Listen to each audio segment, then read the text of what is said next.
Hello everyone, I know you watched this video to accompany you to sleep. So if you like this video, don't forget to like, comment, and subscribe. Also, don't forget to tell me where you are from and what time you watched this video. Let's jump straight into the story. Story 1. The year was 1970, a time of political unrest, revolutionary movements, and government crackdowns in many parts of South America. One of the most notorious criminal cases in this turbulent period involved a group of individuals who would go on to make history for their role in a shocking series of events in Argentina. The perpetrators were not ordinary criminals.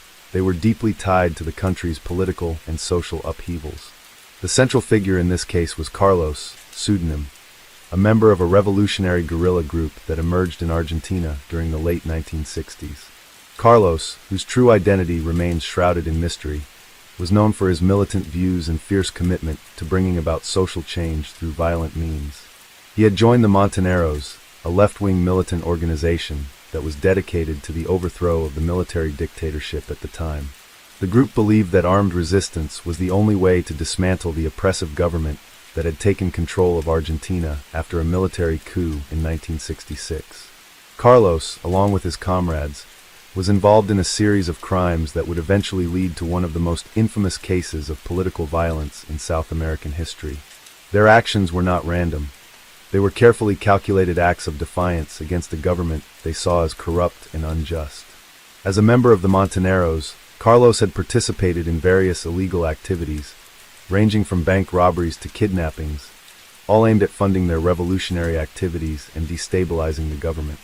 Carlos's criminal actions in 1970 were not the result of personal greed or desire for power. Instead, they were driven by his ideological beliefs. He saw himself as a soldier in a larger war, a war for justice, and he was willing to go to any lengths to achieve his goals.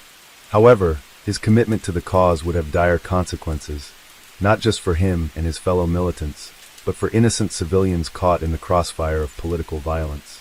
Another key figure in the case was Sofia, also a pseudonym, who, although not as well known as Carlos, played a significant role in the criminal activities carried out by the Montoneros in 1970. Sofia was responsible for providing logistical support to the group, ensuring that the militants had the necessary resources for their operations. She helped hide weapons, moved money, and gathered intelligence. Sofia was highly trusted by Carlos and other members of the group. Her involvement in the case added an important layer to the criminal activities that would unfold throughout the year. Carlos and Sofia were not alone in their involvement in these events. They were part of a larger network of militants who shared the same political views and who were committed to the armed struggle against the Argentine government. Together, they carried out a series of highly planned and often violent acts, all aimed at destabilizing the government and pushing Argentina toward what they envisioned as a more just society. Their first major act of violence in 1970 occurred in the early months of the year, when the Montoneros, led by Carlos, carried out the kidnapping of a high-ranking government official. This was no ordinary kidnapping. The official was a key figure in the military regime, someone whose capture would send a strong message to the government and the public that the Montoneros were capable of taking action. The kidnapping was carried out with precision, and Carlos's team executed the plan without leaving any trace of their involvement. The government was caught off guard, and the kidnapping sent shockwaves through the political establishment in Argentina. This marked the beginning of a series of high-profile criminal activities throughout 1970. The Montoneros carried out several more kidnappings, each one more daring and high-stakes than the last. They also launched armed attacks against military targets, government buildings, and even police stations. These acts of violence, which would be considered terrorism by the authorities, were a constant reminder of the growing tensions within Argentina and the increasing power of groups like the Montoneros. The story of Carlos, Sofia, and their fellow militants is not just a tale of crime. It is a reflection of the political climate of Argentina in 1970. It was a time of deep polarization, with individuals on both sides of the ideological spectrum resorting to extreme measures to fight for what they believed in. The Montoneros saw themselves as freedom fighters, battling an oppressive regime that sought to silence any form of dissent. However, their methods of resistance were violent, and their actions often led to the loss of innocent lives. The year 1970 would be remembered as a turning point in Argentina's history. It marked the beginning of a violent and brutal period in the country's political history, one that would last for many years and claim the lives of thousands. Carlos, Sofia, and the other members of the Montoneros were central figures in this turbulent time. Their crimes, though politically motivated, would have a lasting impact on the lives of many innocent people, and the consequences of their actions would be felt for years to come. As the year progressed, the actions of Carlos and his group began to escalate. Their first successful kidnapping in early 1970 had set the stage for a series of high-profile and violent events, each one drawing more attention to the growing tension between revolutionary groups and the Argentine government. Carlos, now a wanted figure by the authorities, continued his efforts to destabilize the state. His group, which had initially started with small-scale robberies and raids, expanded its operations to target both military and civilian infrastructure. In the spring of 1970, the Montoneros carried out another audacious attack, this time targeting the police headquarters in Buenos Aires. It was a carefully planned raid, involving a well-coordinated assault by several dozen militants. The attack was meant to strike fear into the heart of the government, sending a clear message that the Montoneros would not back down. Several police officers were injured during the attack, and while no lives were lost, the incident further solidified the Montoneros' reputation for boldness and ruthlessness. The attack was seen as a direct challenge to the Argentine government's authority. The military junta, which had taken control of the country in 1966, was quick to respond. In the wake of the raid, they launched a brutal crackdown on all left-wing political groups, with the Montoneros at the top of their list. The government began to arrest suspected members of the organization, using extreme measures to extract information. Torture and imprisonment were common tactics employed by the military to stifle dissent. However, the government's response only fueled the fire of resistance. Carlos and Sofia, like many of their comrades, saw the repression as confirmation of the government's cruelty and illegitimacy. They believed that their actions were justified by the need to resist an authoritarian regime that denied basic freedoms to the people of Argentina. This growing sense of righteousness, coupled with an unyielding commitment to their cause, pushed them further into the world of violence and criminality. By mid-1970, the Montoneros had become a symbol of resistance, not only in Argentina but across South America. Other revolutionary movements, inspired by their willingness to take action, began to rally behind the group's cause. The Montoneros' rise to prominence was not without its challenges, though. As the group gained more attention, it also attracted more scrutiny from the government. Their activities became increasingly high risk, but this did not deter Carlos and his associates. The Montoneros' most significant operation in 1970 occurred during the summer months, when they executed the kidnapping of General Aramburu, a former president and one of the most influential figures of the military regime. This act of defiance was unprecedented in Argentina's history and marked the turning point for the Montoneros. The general, once responsible for repressing left-wing dissidents, was seen as a prime target for the group. His capture was a symbol of the struggle against the oppressive military regime that had ruled Argentina for years. The kidnapping of General Aramburu was a carefully orchestrated operation. Carlos played a central role in its planning, and Sofia helped ensure the safe transport and concealment of the general.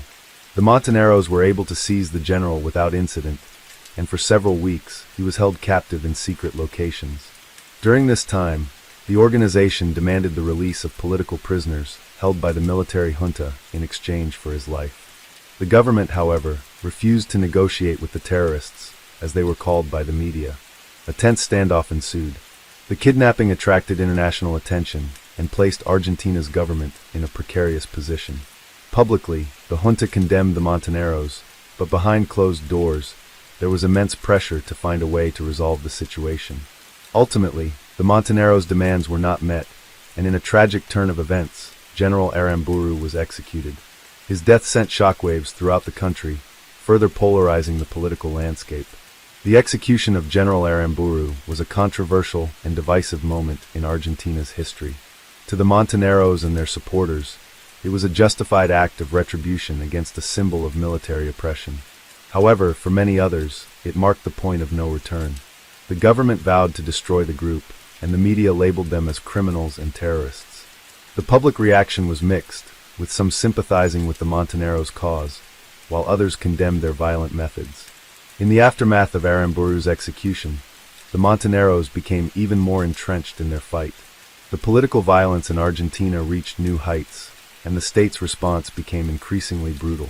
The military dictatorship intensified its efforts to crush any form of opposition, particularly targeting left-wing groups like the Montoneros.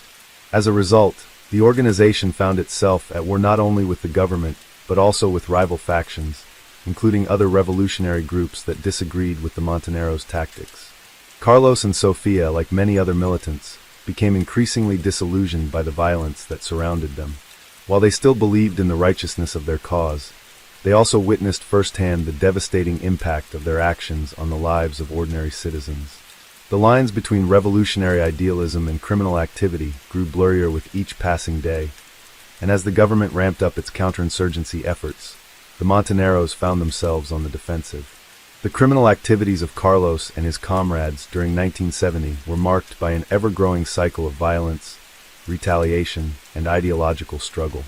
Their involvement in kidnappings, armed attacks, and the execution of General Aramburu were just the beginning of a much larger and bloodier conflict that would continue to shape Argentina's history for years to come.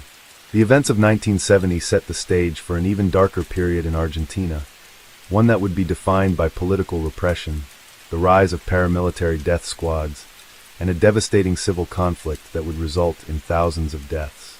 The year 1970, marked by daring acts of political violence and the rise of revolutionary fervor, would ultimately be a precursor to the Montoneros' increasing downfall. Despite their early successes and widespread publicity, the consequences of their violent actions soon became apparent. The Argentine government, now fully engaged in a brutal campaign to eliminate the left-wing insurgency, was relentless in its pursuit of the Montoneros. The military junta that had taken power in 1966 viewed the actions of groups like the Montoneros as an existential threat.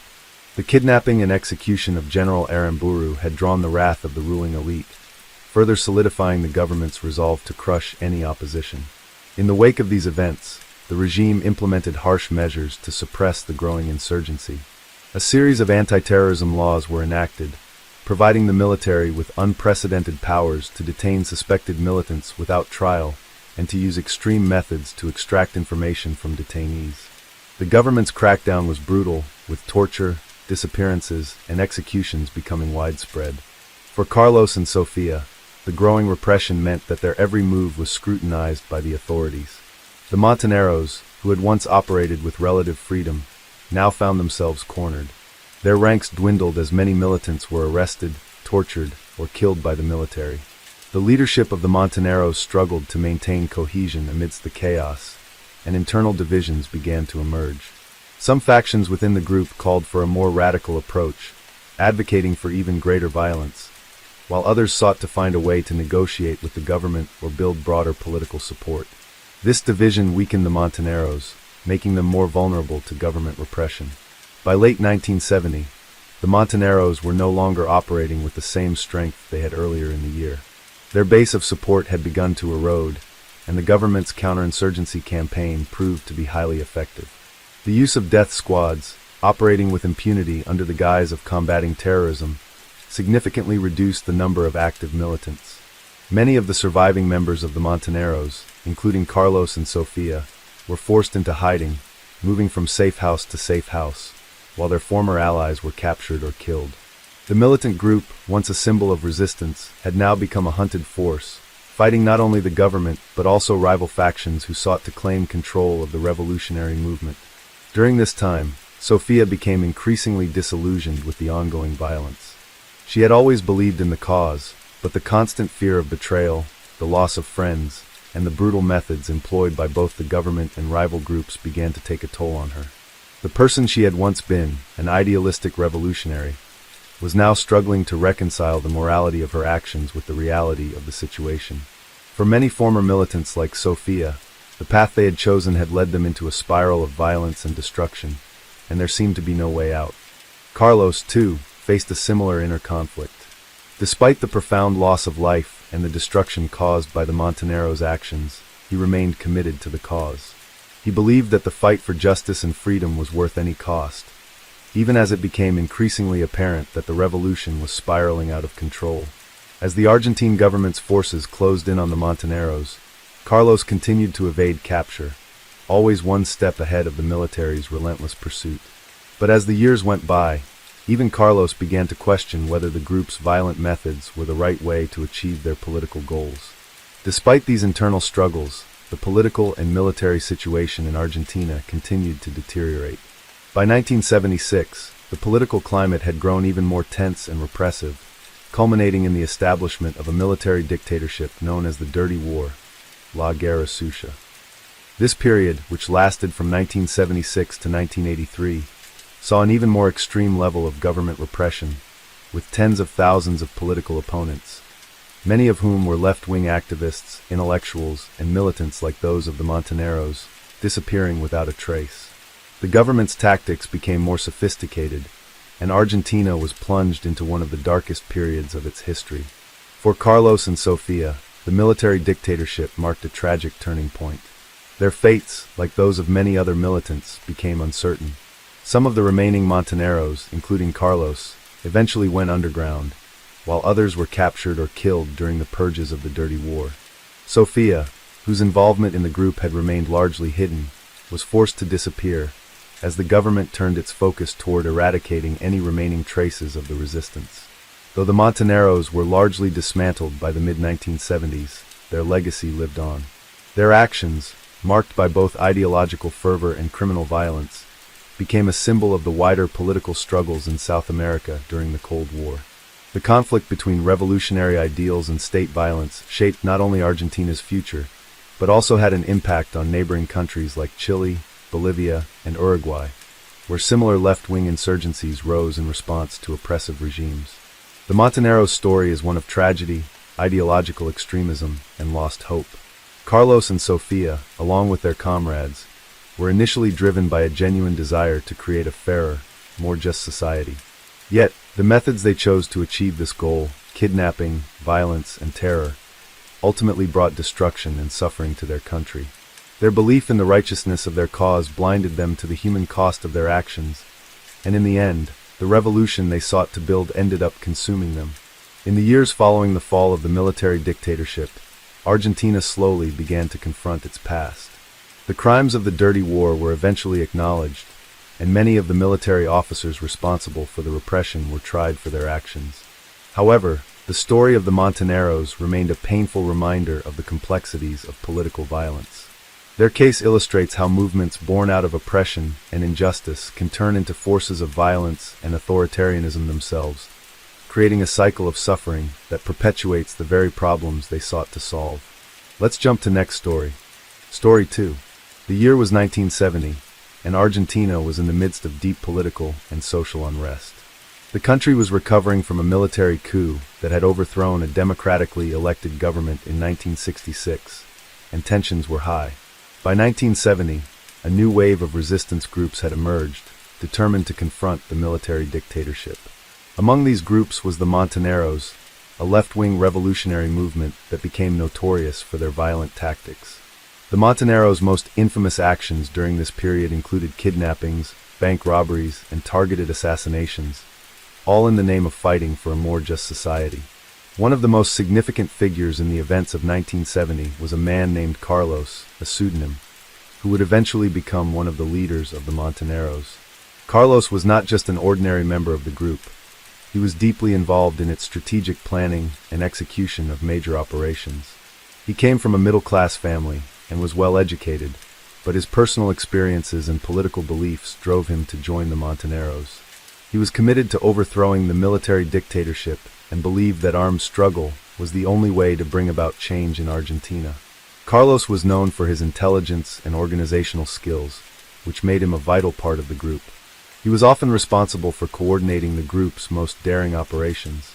His actions would soon lead to some of the most dramatic and violent incidents of the era, placing him at the center of one of Argentina's most infamous criminal cases.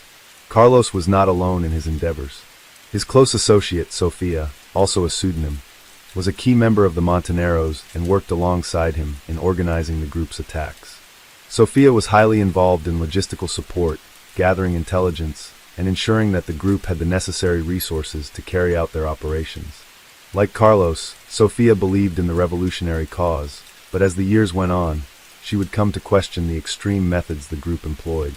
The Montoneros, which Carlos and Sofia were a part of, was founded with the goal of overthrowing the military regime and establishing a government based on left-wing, populist principles. The group's members were committed to violent means of resistance, believing that only through armed struggle could they dismantle the authoritarian regime. Their ideology was shaped by a mix of Marxist thought, nationalism, and anti-imperialism, and they saw themselves as freedom fighters fighting against an oppressive system. The Montoneros' first major act of criminal activity in 1970 was a series of high-profile kidnappings of government officials. These kidnappings were a way to both destabilize the government and draw attention to the group's cause. The most infamous of these kidnappings took place in early 1970, when the Montoneros abducted General Aramburu, a former military leader who had been involved in the 1955 coup and was viewed by the Montoneros as a symbol of the oppressive military regime. Carlos and Sofia played significant roles in this operation. Carlos was one of the masterminds behind the plan, carefully orchestrating every detail of the abduction. The operation was swift and executed with precision, with the Montoneros successfully kidnapping General Aramburu from his home. They held him captive for several weeks, demanding the release of political prisoners held by the government in exchange for his safe return. The kidnapping of General Aramburu was not just a criminal act, it was a bold political statement. It sent a clear message to the Argentine government. The Montoneros were not just a group of isolated criminals, but a well-organized movement with the power to challenge the government. The government, however, was not willing to negotiate with what they considered terrorists. In the end, General Aramburu was executed by the Montoneros, an event that shocked the nation and cemented the group's reputation as dangerous and radical. The execution of General Aramburu marked the beginning of a new phase of violence in Argentina. The Montoneros' tactics became more brutal, and their actions became more widely known. For Carlos and Sofia, the stakes were higher than ever. They had become key figures in the resistance, and their every move was under scrutiny by the government. But despite the danger, they remained committed to the cause, believing that their actions were justified by the need to bring about a fairer and more just society. Following the successful kidnapping of General Aramburu, the Montoneros continued to carry out a series of high-profile crimes throughout 1970. They targeted military installations, police officers, and government buildings, all in an effort to destabilize the regime. The group's activities were not confined to Argentina. They were part of a larger wave of left-wing resistance movements that were spreading across South America, inspired by similar actions in countries like Cuba and Bolivia. Carlos and Sofia's involvement in these crimes was not just a matter of ideology, it was also personal. The military dictatorship had brutally repressed any form of political dissent, and both Carlos and Sofia had witnessed firsthand the horrors of the regime. They had seen their comrades arrested, tortured, and disappeared, and they believed that only through violent resistance could they challenge the government's power.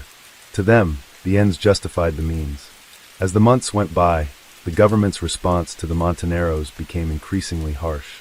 The military junta, determined to crush the revolutionary threat, intensified its efforts to root out insurgents. The government's tactics became more brutal, using death squads and widespread arrests to suppress left-wing activists. Many members of the Montoneros were arrested or killed during this period, but Carlos and Sofia continued to evade capture. Their ability to stay one step ahead of the authorities was a testament to their skills and the growing support they had among certain sectors of the population. However, the violence also began to take its toll on the Montoneros. The group's once unified cause started to fracture as some members began to question the direction of the movement. While Carlos and Sofia remained committed to the cause, the mounting losses, both in terms of lives and support, made them increasingly aware of the cost of their actions. Still, they held on to their belief that they were fighting for a better future, even if it came at a steep price. In the next pages, we will explore the further escalation of violence in 1970, the consequences of Carlos and Sofia's actions, and the eventual downfall of the Montoneros. Their story serves as a reminder of the complexities of revolutionary movements and the fine line between resistance and terrorism. What began as a fight for justice and equality would ultimately lead to a tragic and violent chapter in Argentina's history. The escalation of violence in 1970 marked a significant turning point for the Montoneros, and by mid-year, their activities had become increasingly high-profile and dangerous. Carlos and Sofia were at the heart of this growing insurgency, coordinating attacks that were meant to disrupt the military regime and demand political change. But as their operations grew more ambitious, the consequences of their violent actions became more apparent. The military junta, unable to ignore the growing threat, began responding with even greater force. The Argentine military regime, realizing the growing power and impact of the Montoneros, decided to escalate its response. By mid-1970, the government launched widespread military operations to eliminate the left-wing insurgents. These operations targeted not only the Montoneros, but also anyone associated with leftist movements. The government began arresting suspected militants, cracking down on suspected sympathizers, and utilizing death squads to ensure that no opposition could survive. The tactics were brutal, with military officers using methods such as torture and executions to force confessions or eliminate perceived threats. Despite the oppressive atmosphere, Carlos, Sofia, and their fellow militants continued to carry out their operations, believing they were fighting for the greater good. The kidnapping of General Aramburu, though a highly publicized act, was just the beginning of their wave of violence. The Montoneros set their sights on more high-profile government targets, including police officers, military leaders, and business figures who were seen as supporting the military junta. In the summer of 1970, the Montoneros executed a daring raid on a military police station in Buenos Aires. The operation was meticulously planned by Carlos, with Sofia assisting in logistics and intelligence gathering.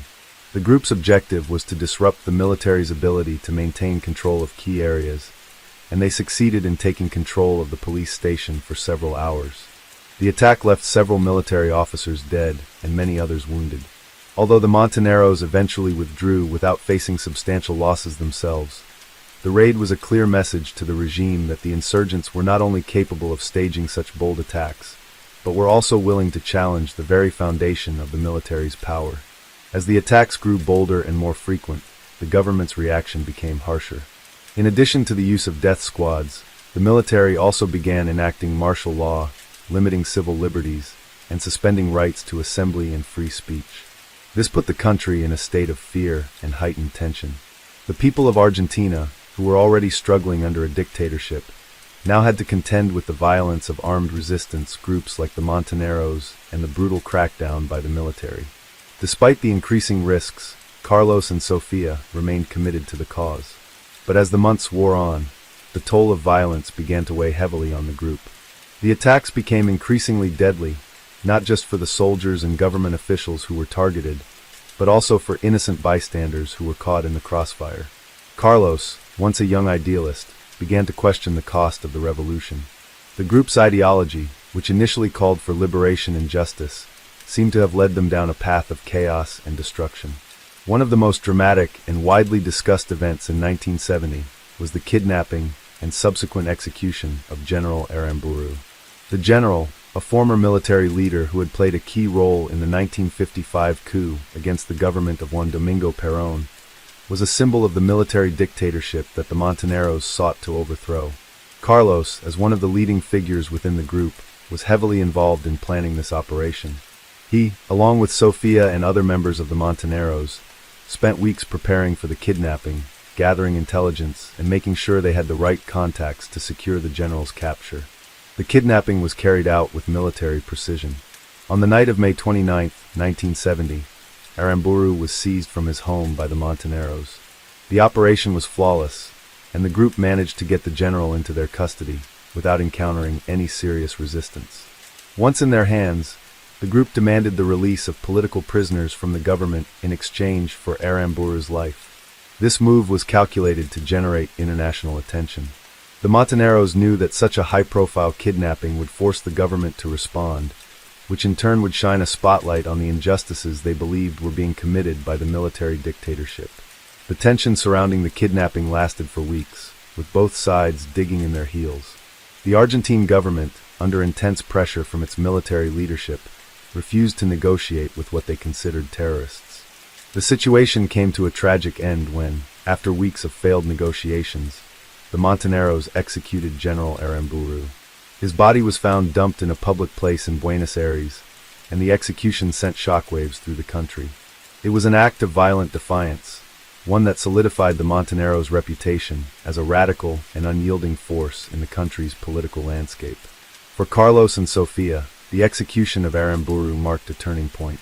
The success of the operation, while hailed by the group as a necessary act of retribution, came at a personal cost. The Monteneros, once a small and relatively unknown group, had now captured the world's attention. But their violent methods also made them deeply unpopular with many in Argentina, particularly among those who were weary of the violence and its consequences. Carlos, Sofia, and their fellow militants had to contend with the realization that their struggle was not as simple as they had once imagined. The more they fought, the greater the sense of moral ambiguity surrounding their cause. By this point in 1970, the Monteneros had gained the attention of not only the Argentine government, but also the international community. The group's violent tactics drew the attention of leftist movements across Latin America, but also earned the condemnation of governments in the West, particularly the United States. As their notoriety grew, so did the resources at the disposal of the Argentine military to track them down. The government was determined to crush the group, and the pressure on Carlos, Sofia, and the other members of the Monteneros was mounting. The realization that their actions were having far-reaching consequences forced Carlos and Sofia to confront their own motivations. They had initially seen their involvement in the Monteneros as a way to fight for justice, but the lines between right and wrong were becoming increasingly blurred. The more violence they committed, the more difficult it became to maintain their sense of purpose. As the Monteneros continued their violent campaign throughout 1970, it was clear that the group's days were numbered. The government's crackdown was relentless, and the mounting losses among the group's ranks made it increasingly difficult to continue their operations. Carlos, Sofia, and many of their comrades found themselves trapped in a vicious cycle of violence, unable to escape the conflict they had started. As 1970 progressed, the Monteneros' violent campaign began to unravel. The Argentine government had ramped up its operations against the left-wing militants, and the military's crackdown was now relentless. The regime had moved beyond mere arrests and had begun employing more extreme tactics, including widespread torture, forced disappearances, and executions. The government was willing to do whatever it took to dismantle the insurgency, and by late 1970, the Monteneros were feeling the pressure. Carlos and Sofia, once at the heart of the Monteneros' most daring operations, began to realize that the revolution they had fought for was slipping further and further out of their grasp. The losses they had suffered, both in terms of comrades and support, made them question whether their actions were truly leading to the change they had envisioned. The group's ideological commitment had once been their strength, but now, as the violence escalated, it seemed to be their downfall. The government's response to the Monteneros had grown more sophisticated and brutal with time. By now, the military had developed extensive intelligence networks to track down militants, and Carlos, Sofia, and others in the movement found it increasingly difficult to operate freely.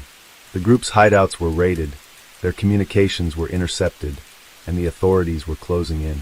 Even as they fought to maintain their underground operations, the Monteneros' morale began to fracture. The public perception of the Monteneros was shifting.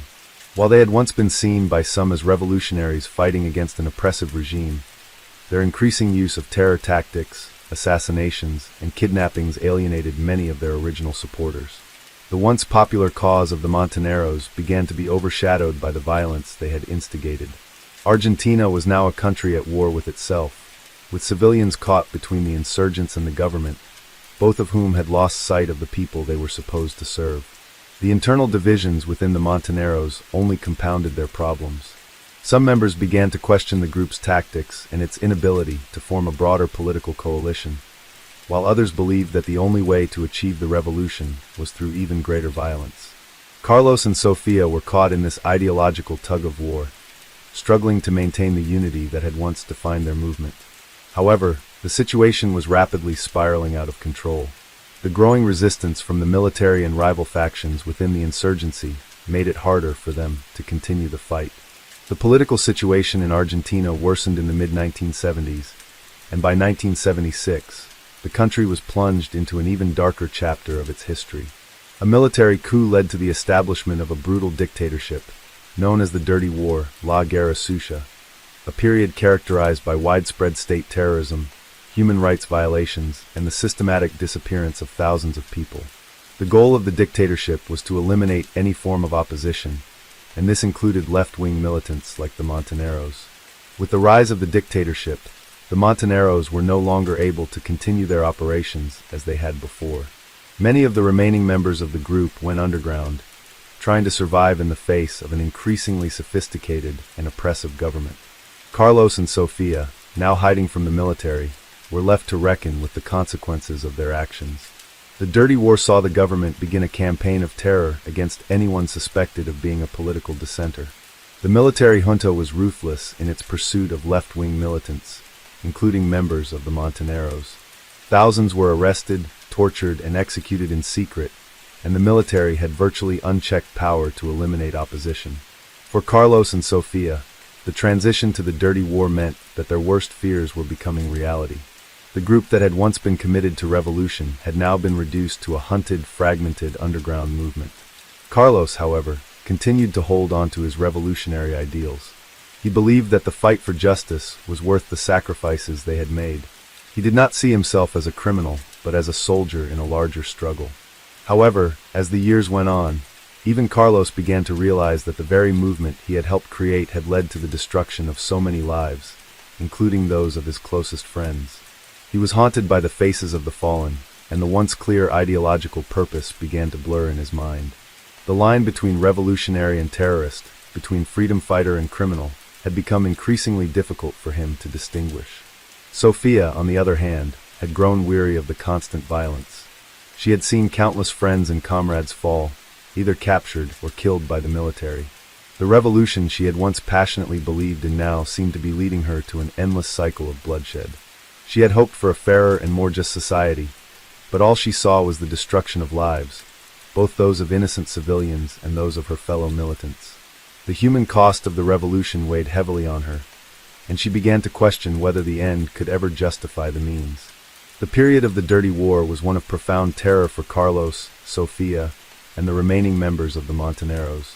While some continued to resist, hoping that one day the people would rise up again against the dictatorship, the power of the military junta and the brutal methods it employed made such hopes seem increasingly unrealistic.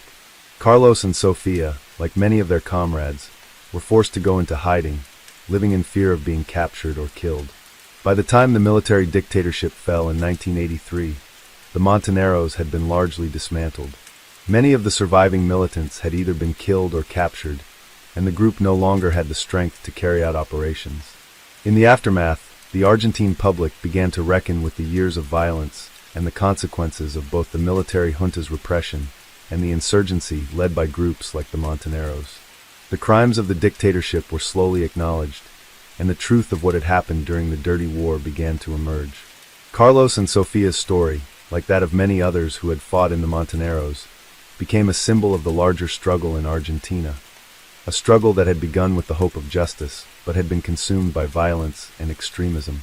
The Montoneros' actions, which had been driven by ideological fervor, ultimately led to the deaths of many of their own comrades and civilians who were caught in the crossfire. Their fight for justice had, in the end, become a fight for survival in a country torn apart by violence. The legacy of the Montoneros remains controversial. Some view them as freedom fighters, while others see them as terrorists who used violence to further their political goals. What is clear, however, is that their story highlights the dangers of political extremism and the consequences of resorting to violence to achieve political change. For Carlos, Sofia, and many others, the revolution they had dreamed of never materialized, and instead, they were left with a legacy of broken promises and lost lives. Let's jump to next story. Story 3. In the early 1970s, South America was a continent struggling with political and social instability. Among the most significant countries going through this turmoil was Chile, where the political climate was particularly volatile. The year 1973 was marked by significant upheaval, and one of the most important events of that year was the coup that led to the overthrow of the democratically elected president, Salvador Allende. This event would spark one of the most infamous periods in Chilean history, leading to the rise of Augusto Pinochet's brutal dictatorship. Amidst this backdrop of political unrest, one criminal case stood out for its brutal implications: the kidnapping of the American ambassador, which was carried out by leftist insurgents. The perpetrators of this crime were members of a radical leftist group known as the Movement of the Revolutionary Left, Movimiento de Izquierda Revolucionaria, or MIR. This group had been active in Chile since the mid-1960s, advocating for the overthrow of the capitalist system and the establishment of a Marxist state. At the time, the MIR was one of the most powerful revolutionary groups in Chile, drawing influence from Cuba and other left-wing movements across Latin America. They were highly organized, and their members were committed to using armed struggle to push their political agenda. One of the leaders of the MIR at the time was Miguel, a charismatic and highly radical figure who believed that the only way to bring about change in Chile was through direct action.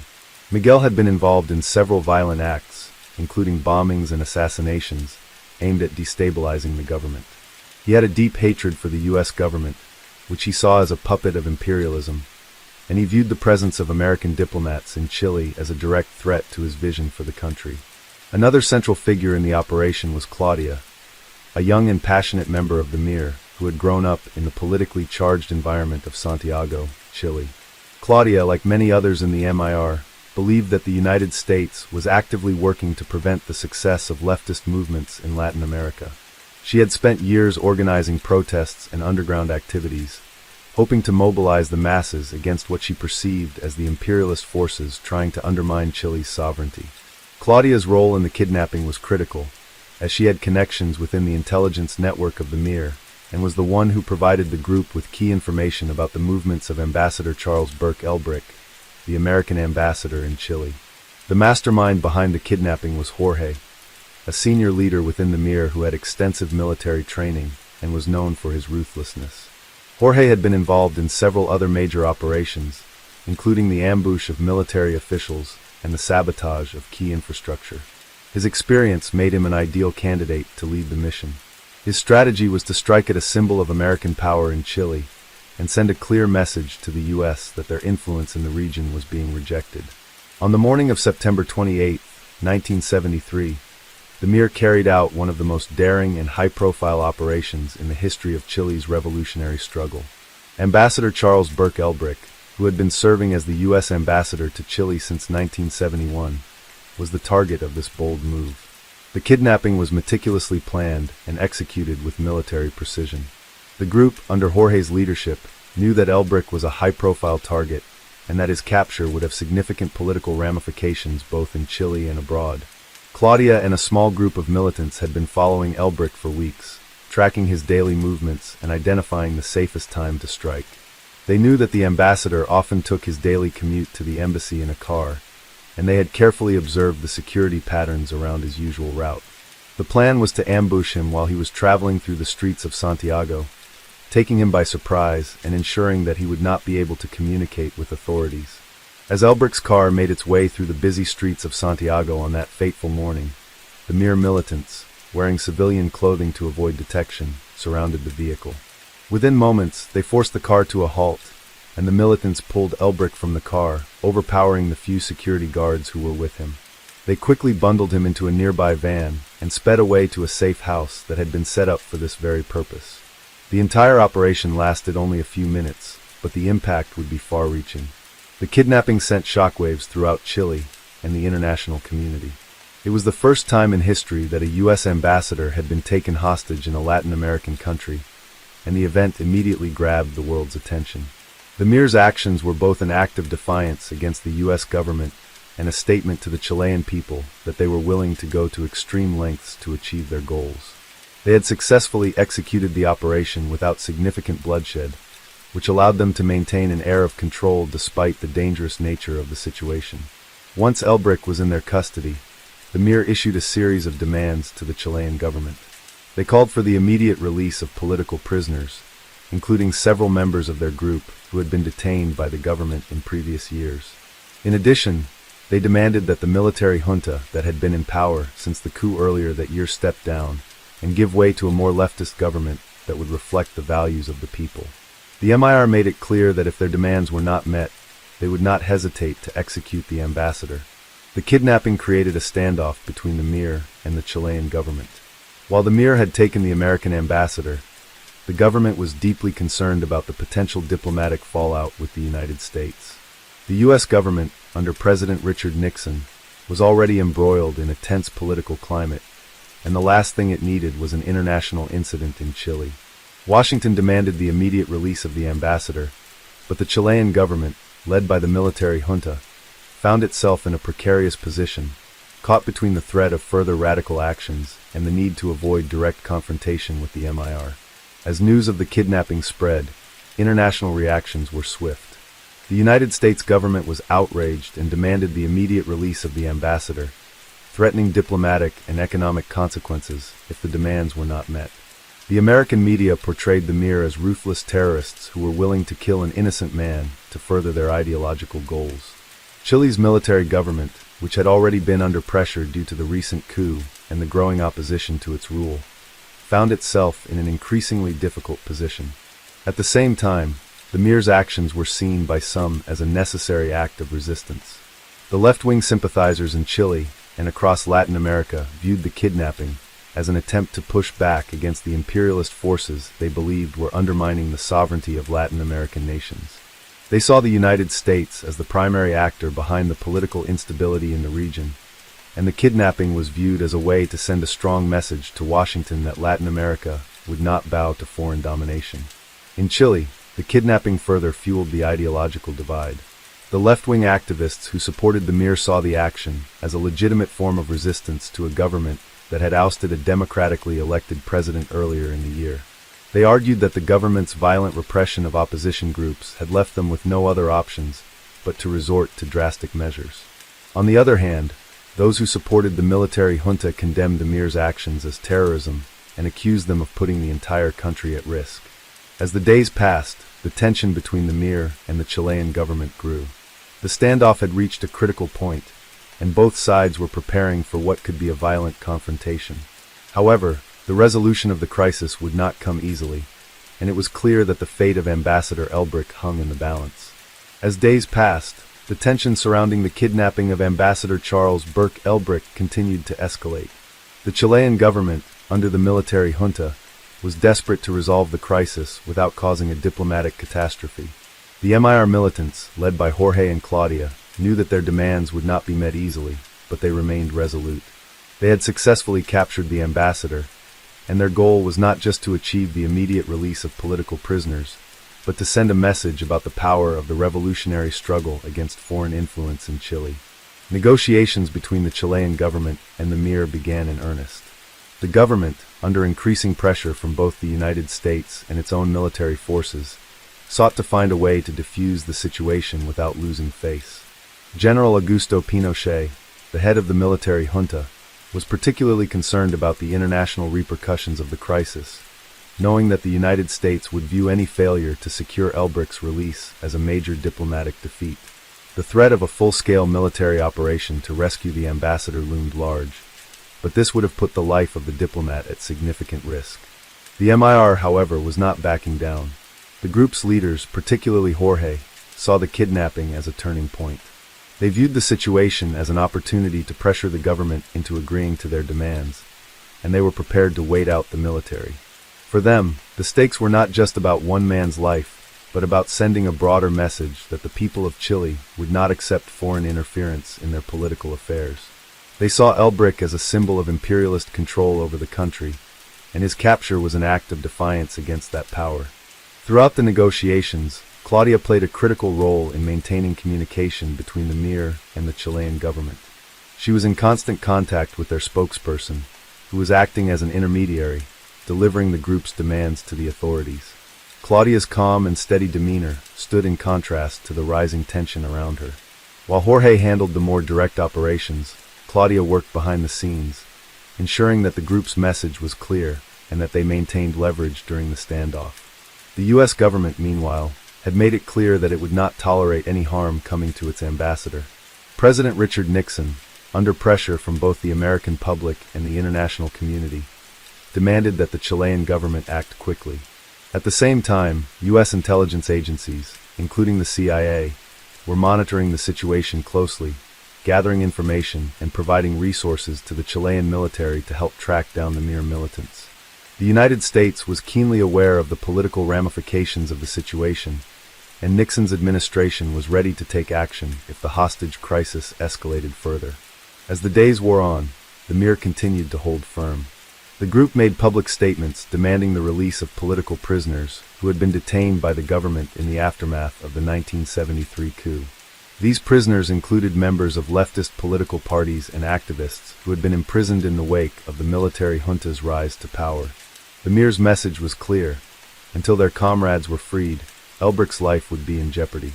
At the same time, the government was under intense pressure to secure Elbrick's release without appearing to negotiate with terrorists. Pinochet and his military leadership were faced with a difficult decision. They could give in to the Mir's demands and risk appearing weak, or they could attempt to launch a military operation to free the ambassador, potentially leading to bloodshed and an international crisis. The Chilean military had its hands full with the broader political instability in the country, and the last thing they needed was to provoke further international condemnation. The negotiations continued in a tense back and forth, with both sides aware of the high stakes. On one side, the Mir was determined to push the government into making significant concessions, while on the other, the government was trying to avoid a violent outcome. With the international community watching closely, both sides knew that a resolution was urgently needed, but neither side was willing to give up their core demands. After several days of deadlock, the Chilean government began to show signs of willingness to negotiate. General Pinochet, who had initially rejected the idea of making concessions to the MIR, realized that maintaining a hardline stance would only increase the risk to Elbrick's life. The pressure from the United States and the potential for a military rescue operation created a ticking clock for the junta.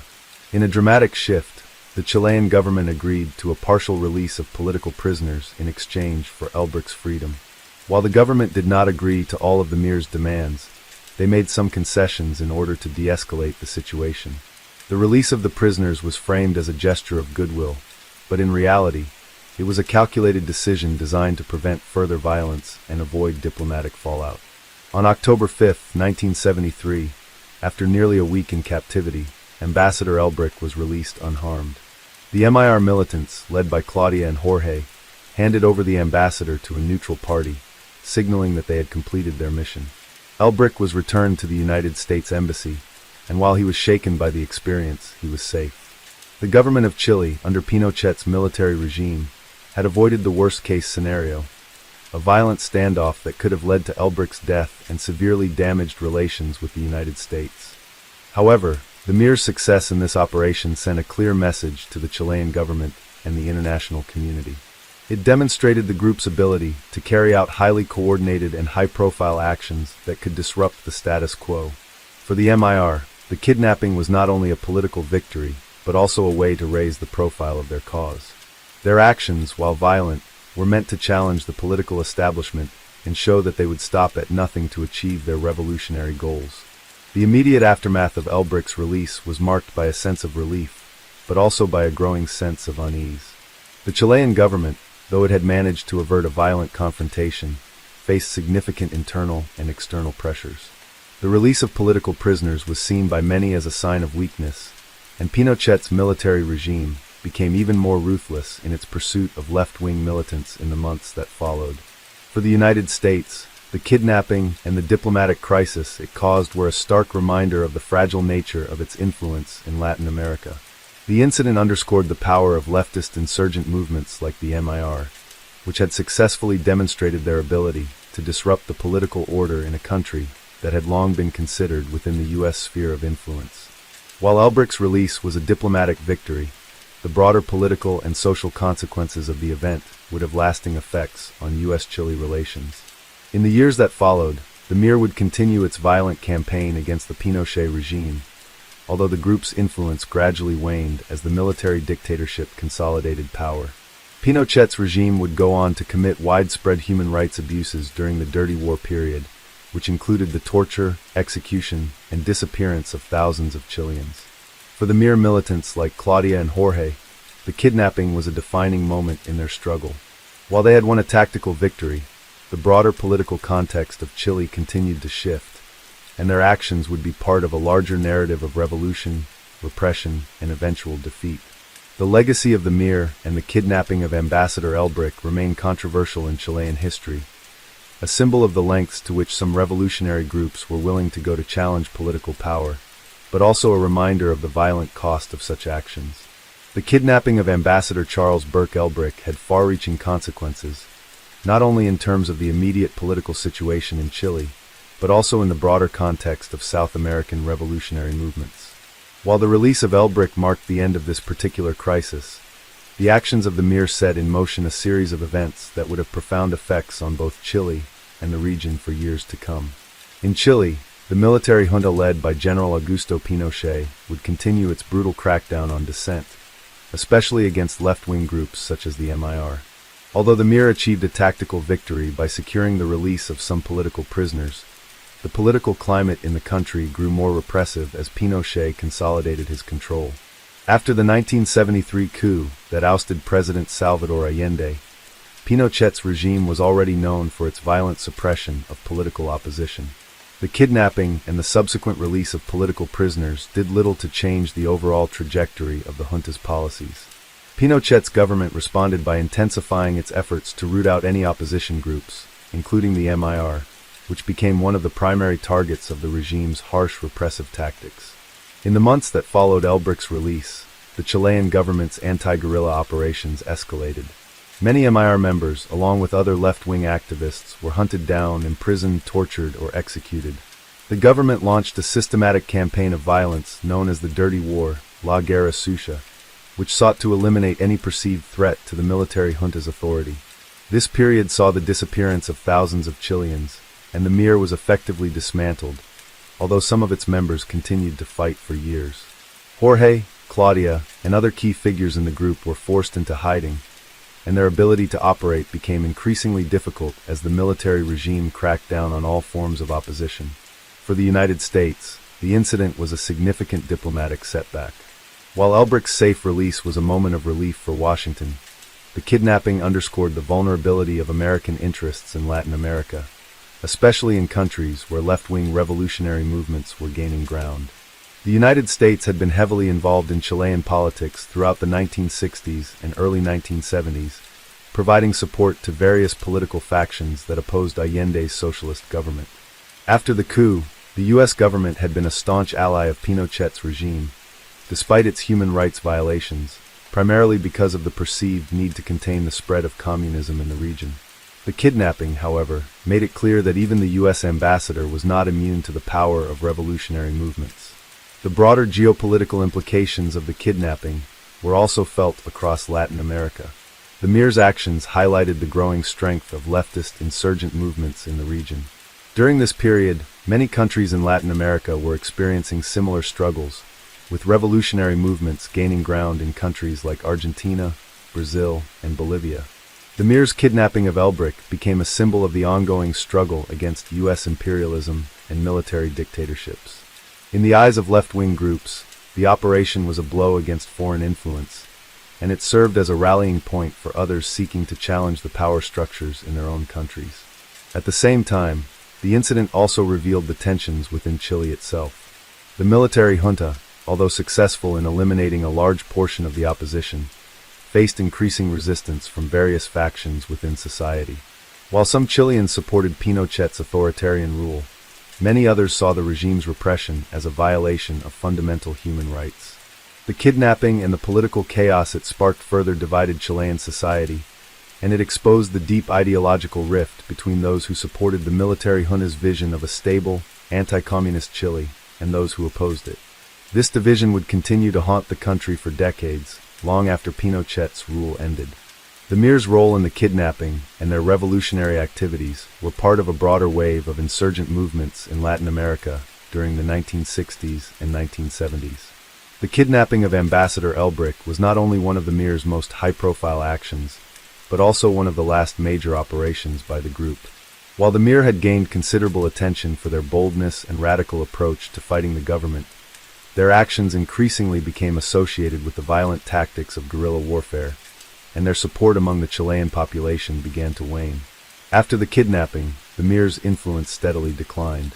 The Chilean military's crackdown on left-wing organizations made it harder for any revolutionary groups to operate openly. The MIR, which had once been a powerful force in Chile's political landscape, was eventually broken up by the relentless efforts of the military regime. Some members of the group fled into exile, while others continued to resist in clandestine cells. However, by the late 1970s, the MIR's ability to challenge Pinochet's regime had diminished, and the group became a shadow of its former self. In retrospect, the kidnapping of Ambassador Elbrick was a moment of both triumph and tragedy for the MIR. It was a victory in the sense that they managed to capture such a high-profile figure and force the Chilean government to make concessions. However, it was also a symbolic moment that marked the peak of their insurgent activities. Despite the short-term success, the MIR's long-term survival was impossible under the weight of Pinochet's repression. The kidnapping, though successful in its immediate goals, highlighted the challenges and eventual failure of armed resistance in the face of overwhelming state power. The incident also had a lasting effect on the way revolutionary groups in Latin America operated. It became clear that while high-profile kidnappings and violent actions might garner international attention, they often came at a tremendous cost.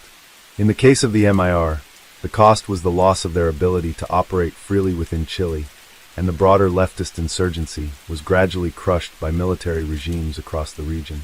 In many ways, the kidnapping of Elbrick symbolized the end of an era for left-wing guerrilla movements in Latin America, as governments across the continent began to crack down on dissent with unprecedented brutality.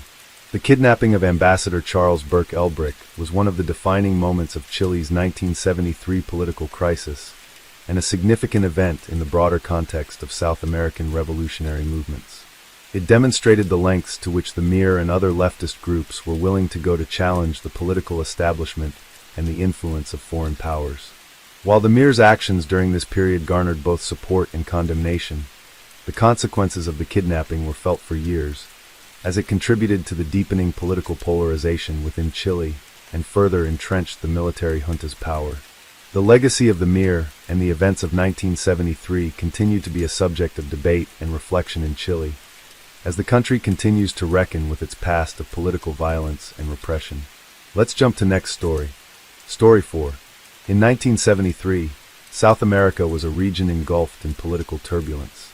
Countries such as Chile were experiencing major shifts, from Marxist governments to military juntas. The military coup in Chile on September 11, 1973, led by General Augusto Pinochet, would mark the beginning of one of the darkest chapters in Chile's history. Amidst this turmoil, various criminal and political groups took extreme measures to make their voices heard. One of the most notable criminal cases that unfolded in Chile that year involved the kidnapping of a prominent figure. This particular case not only illustrated the growing political violence of the time, but also marked a key moment in the struggle between left-wing insurgents and the Chilean military regime. The perpetrators of the kidnapping were members of the movement of the Revolutionary Left, MIR, Movimiento de Izquierda Revolucionaria, a leftist militant group that sought to overthrow the Chilean government and replace it with a socialist state. The MIR had been active in Chile since the 1960s and was heavily involved in the resistance against the government of President Salvador Allende before the military coup ousted Allende and brought Pinochet to power. The group was known for its radical methods, including bombings, assassinations, and kidnappings, all in an attempt to destabilize the government and gain power for the working class. The MIR was ideologically motivated by Marxist principles and the belief that Chile could not achieve true freedom and equality without an armed revolution. Following the coup, many of its members went underground, planning and executing high-profile attacks to resist the new military government. While some of the group's leaders were focused on traditional forms of resistance, others, such as Ricardo, a code name for one of the leaders, believed that kidnapping high-ranking figures was a way to directly challenge the government and expose the weaknesses of the new regime. Ricardo had been involved in several violent acts against military officials and the police. His deep knowledge of the political landscape in Chile made him an effective planner. His hatred for the Pinochet regime was profound, and he saw the military junta's takeover as the culmination of years of U.S. imperialism in Latin America. In his eyes, the only way to fight back was through direct action. Another key figure in the planning was Esteban, a young and highly motivated member of the MIR who had grown up in the working-class neighborhoods of Santiago. Esteban's family had been deeply affected by the economic disparities and the political repression under the previous governments, and he was determined to see the revolution through, no matter the cost. His role in the kidnapping was critical, as he was responsible for monitoring the movements of the target and coordinating with other members of the group to ensure the operation went smoothly. The final key player in the kidnapping was Laura, a communications expert within the MIR. Laura had a background in journalism and used her skills to communicate the group's demands and ensure their messages reached the public. She was also instrumental in organizing the logistics of the kidnapping, including managing the safe houses and arranging for the escape routes once the operation was completed. Her role was less violent, but just as crucial in ensuring the group's survival after carrying out their mission. The target of the Mir's kidnapping was none other than Adolfo, a pseudonym for the real individual, a high-ranking official in the new military regime. He was known for his unwavering loyalty to General Pinochet and had been a key figure in the brutal crackdown on opposition groups following the coup. Adolfo had been involved in overseeing military operations against left-wing activists and had helped to organize the detention and torture of political prisoners. To the MAR, he represented everything that was wrong with the new regime: authoritarianism, oppression, and collaboration with imperialist forces. By kidnapping Adolfo, they aimed to send a strong message to both the Chilean people and the international community that the MIR was not afraid to take bold action in their fight for justice. Adolfo was also a symbol of the growing strength of the Pinochet government, which had quickly consolidated power after the coup. His role as a military officer with influence over the direction of the new government made him an especially valuable target. By capturing someone so closely tied to the regime, the MIR hoped to strike fear into the heart of the military leadership and show that no one was safe from their actions. On the morning of October 5, 1973, the MIR's carefully orchestrated plan was set into motion. Esteban, who had been monitoring Adolfo's movements for weeks, knew that he followed a predictable routine. He usually took a certain route to his office in the city center, passing through a relatively quiet neighborhood. The MIR had already identified a narrow, secluded street where they could stage the kidnapping, ensuring that they would be able to make a quick escape. As Adolfo's car turned onto the quiet street, two members of the MIR, dressed in civilian clothes to blend in with the crowd, positioned themselves at key points. The others, including Ricardo, waited nearby in a van, ready to assist with the getaway. The plan was simple: ambush Adolfo, take him into custody, and then disappear into the city's underground network. The entire operation was meant to be swift, precise, and above all non-lethal. The goal was not to kill, but to make a political statement and force the government to take their demands seriously. The moment the car came to a halt at the designated spot, the militants sprang into action. The first man reached Adolfo's car, pulling open the door and dragging him out. The other militant quickly subdued Adolfo's driver, ensuring that there would be no immediate resistance. Adolfo, shocked and confused, was shoved into the waiting van, which then sped off before any bystanders could fully react. The kidnapping was over in a matter of minutes, and the MIR had achieved its goal. They had captured one of the most prominent figures in the Pinochet regime, demonstrating the group's ability to strike at the heart of the government. The group took Adolfo to a prearranged safe house on the outskirts of Santiago, where they immediately set up communication lines to begin negotiating their demands. The demands were simple but bold: the release of several MIR members who had been captured by the military junta, a public condemnation of Pinochet's regime, and a commitment from the government to halt its crackdown on left-wing activists. The MIR made it clear that they would not hesitate to execute Adolfo if their demands were not met. At the same time, they knew that the Chilean government was unlikely to give in easily, as the military junta had shown time and again that it was unwilling to negotiate with what it considered to be terrorists. The MIR leaders, including Ricardo and Esteban, were both confident and apprehensive.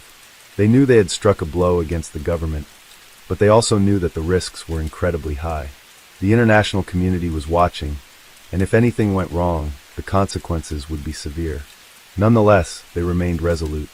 This was their moment to prove that they were a force to be reckoned with, capable of challenging even the most powerful regimes in the region. The kidnapping of Adolfo, as calculated as it was, would become one of the most significant and controversial actions of the MIR. It would put the group at the center of a tense political standoff, forcing the Chilean government to react, and deciding the fate of not only the kidnapped official, but also the political future of the MIR itself. The outcome of this daring operation would resonate throughout Chile, the broader South American region, and the world, as it served as a dramatic example of the lengths to which revolutionary groups would go in the face of oppression. After the kidnapping of Adolfo, the Chilean military regime quickly mobilized its forces to respond to the Mir's bold action. General Augusto Pinochet, who had risen to power only a few weeks earlier, was caught in a difficult position. While he was determined to maintain control and show strength, he also had to consider the international implications of the kidnapping. The Chilean government had already been under significant pressure from both local left-wing movements and foreign governments, particularly the United States, which had long-standing interests in Chile. A kidnapping involving a high-ranking military officer was not something Pinochet could easily ignore. The immediate response from the government was swift and forceful. Pinochet ordered an emergency meeting of his military command and intelligence agencies to discuss the situation. The military junta, which had been consolidating power since the coup, knew that the Mir's actions were not just a threat to a single individual, but a broader challenge to their authority. The kidnapping was a direct attack on the legitimacy of the new regime, and they could not afford to appear weak. Pinochet's government began to tighten its grip on the city, with military patrols increasing across Santiago. The police and intelligence agencies went into overdrive, attempting to track down the members of the Mir and locate the safe house where Adolfo was being held. They quickly identified that the MIR, though a small group, was highly organized and had access to a network of supporters across the city. Pinochet understood that this would not be a simple rescue operation. The MIR had already proven its ability to outsmart the authorities and execute their plans with precision. While the Chilean military ramped up efforts to find Adolfo, they also sought to negotiate with the MIR. Pinochet and his advisors hoped to use diplomacy as a way to buy time, hoping that cooler heads could prevail before the situation spiraled into full-blown violence. The Chilean military also wanted to avoid an unnecessary bloodbath, particularly with the international media watching closely. The kidnapping was a public spectacle, and any violent retaliation would risk damaging the regime's reputation. The government quickly sent out a message to the MIR, calling for the immediate release of Adolfo, and warning that there would be severe consequences if their demands were not met. The message, however, was firm and left little room for negotiation. The military junta made it clear that they would not negotiate with terrorists, and any action that threatened the life of the official would be met with overwhelming force.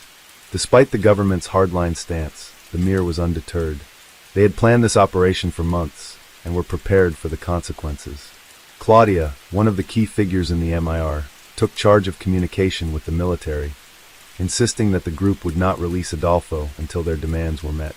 They were not just fighting for the release of prisoners, but for the principles of revolution, and they would not back down. The members of the Mir knew that their kidnapping of Adolfo had placed them in a precarious position. They had successfully made a statement by seizing a government official, but the operation was not without risks. If the Chilean military launched a full-scale assault to rescue Adolfo, it could end in tragedy. Yet, the group remained resolute in its belief that the fight against the oppressive regime was worth the potential costs.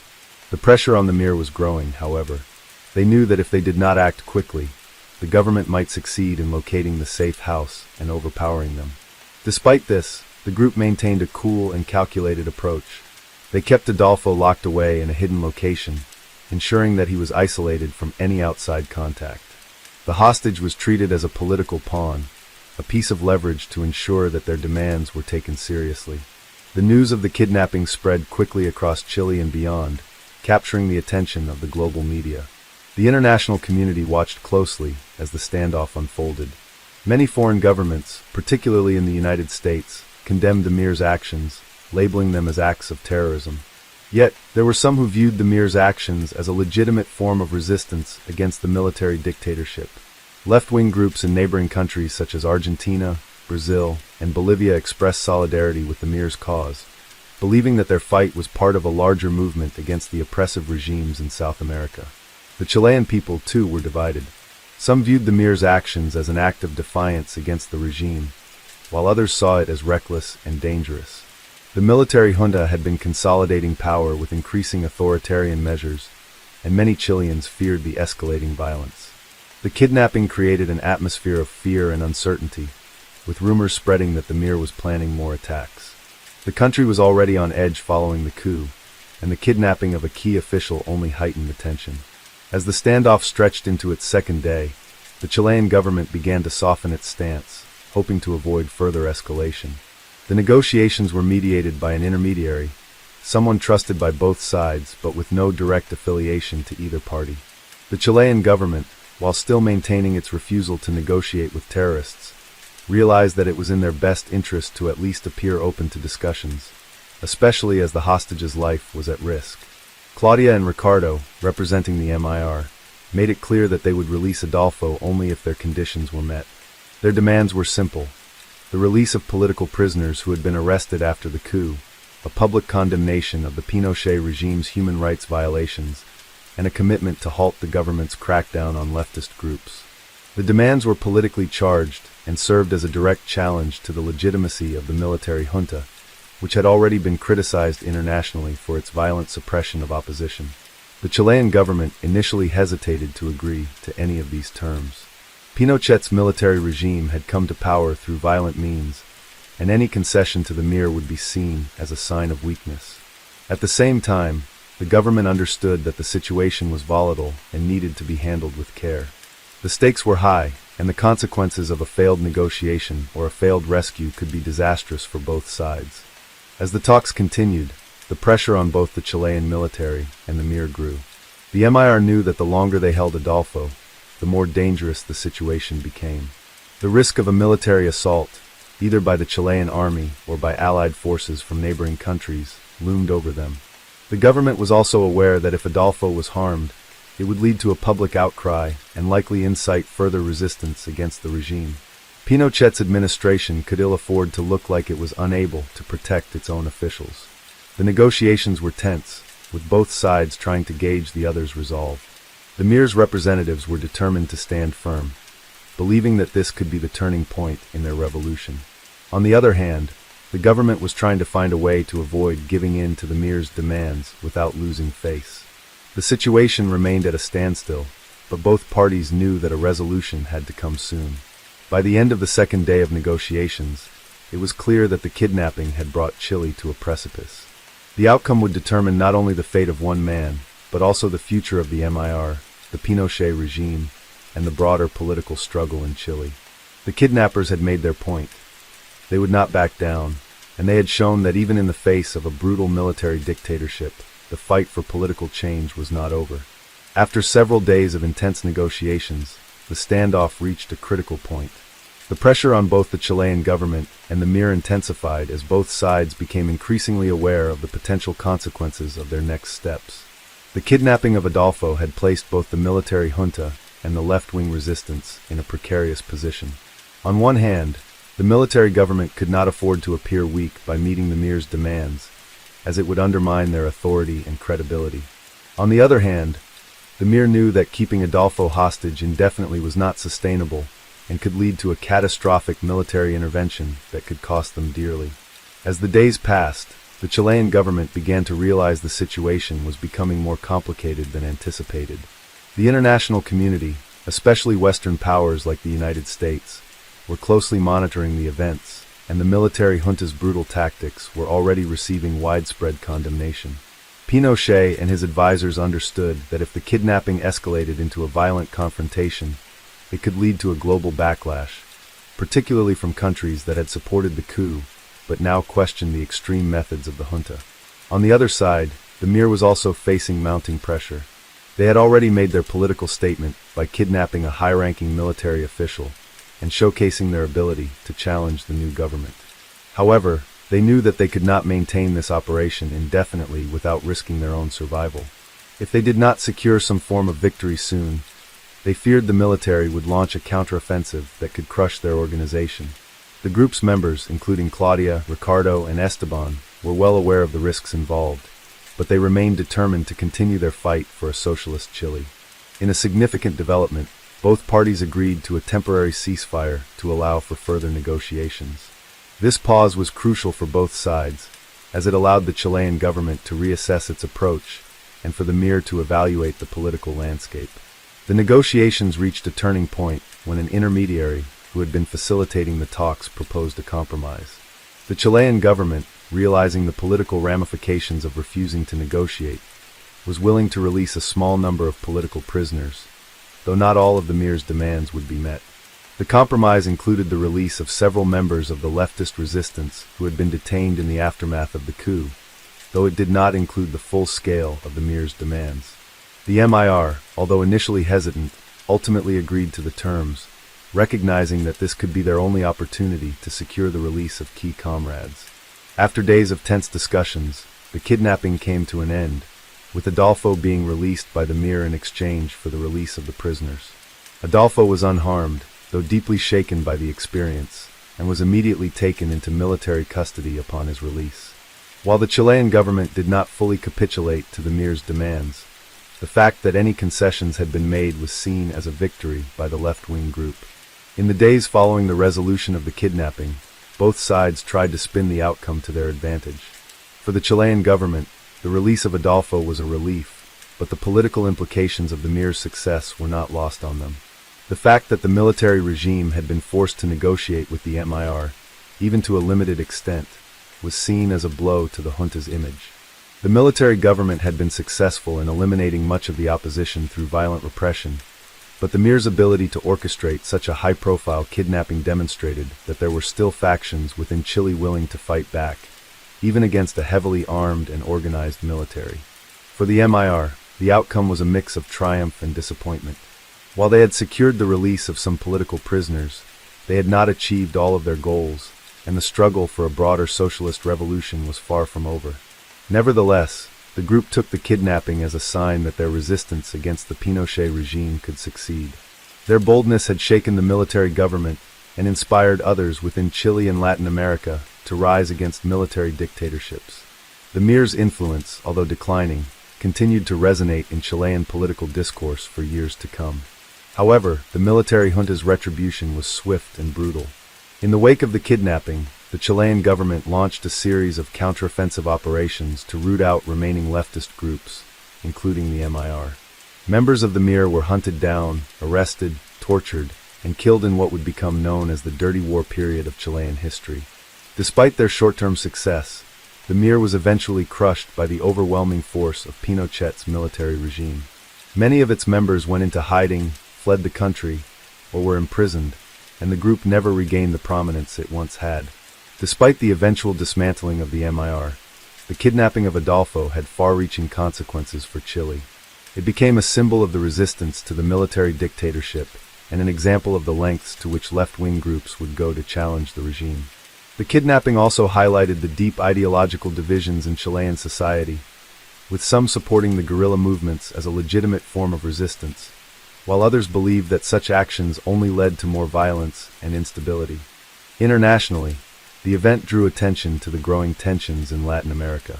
The military coup in Chile and the subsequent actions of the Pinochet regime were seen as part of a larger struggle between left-wing revolutionary movements and military juntas supported by the United States. While the U.S. government had been a strong backer of the Pinochet regime, the international community remained divided in its response to the increasing human rights violations under the junta. The kidnapping of Adolfo ultimately became a defining moment in Chile's tumultuous political history. It represented the violent clash between authoritarianism and revolution, a theme that played out across many Latin American countries during the 1970s.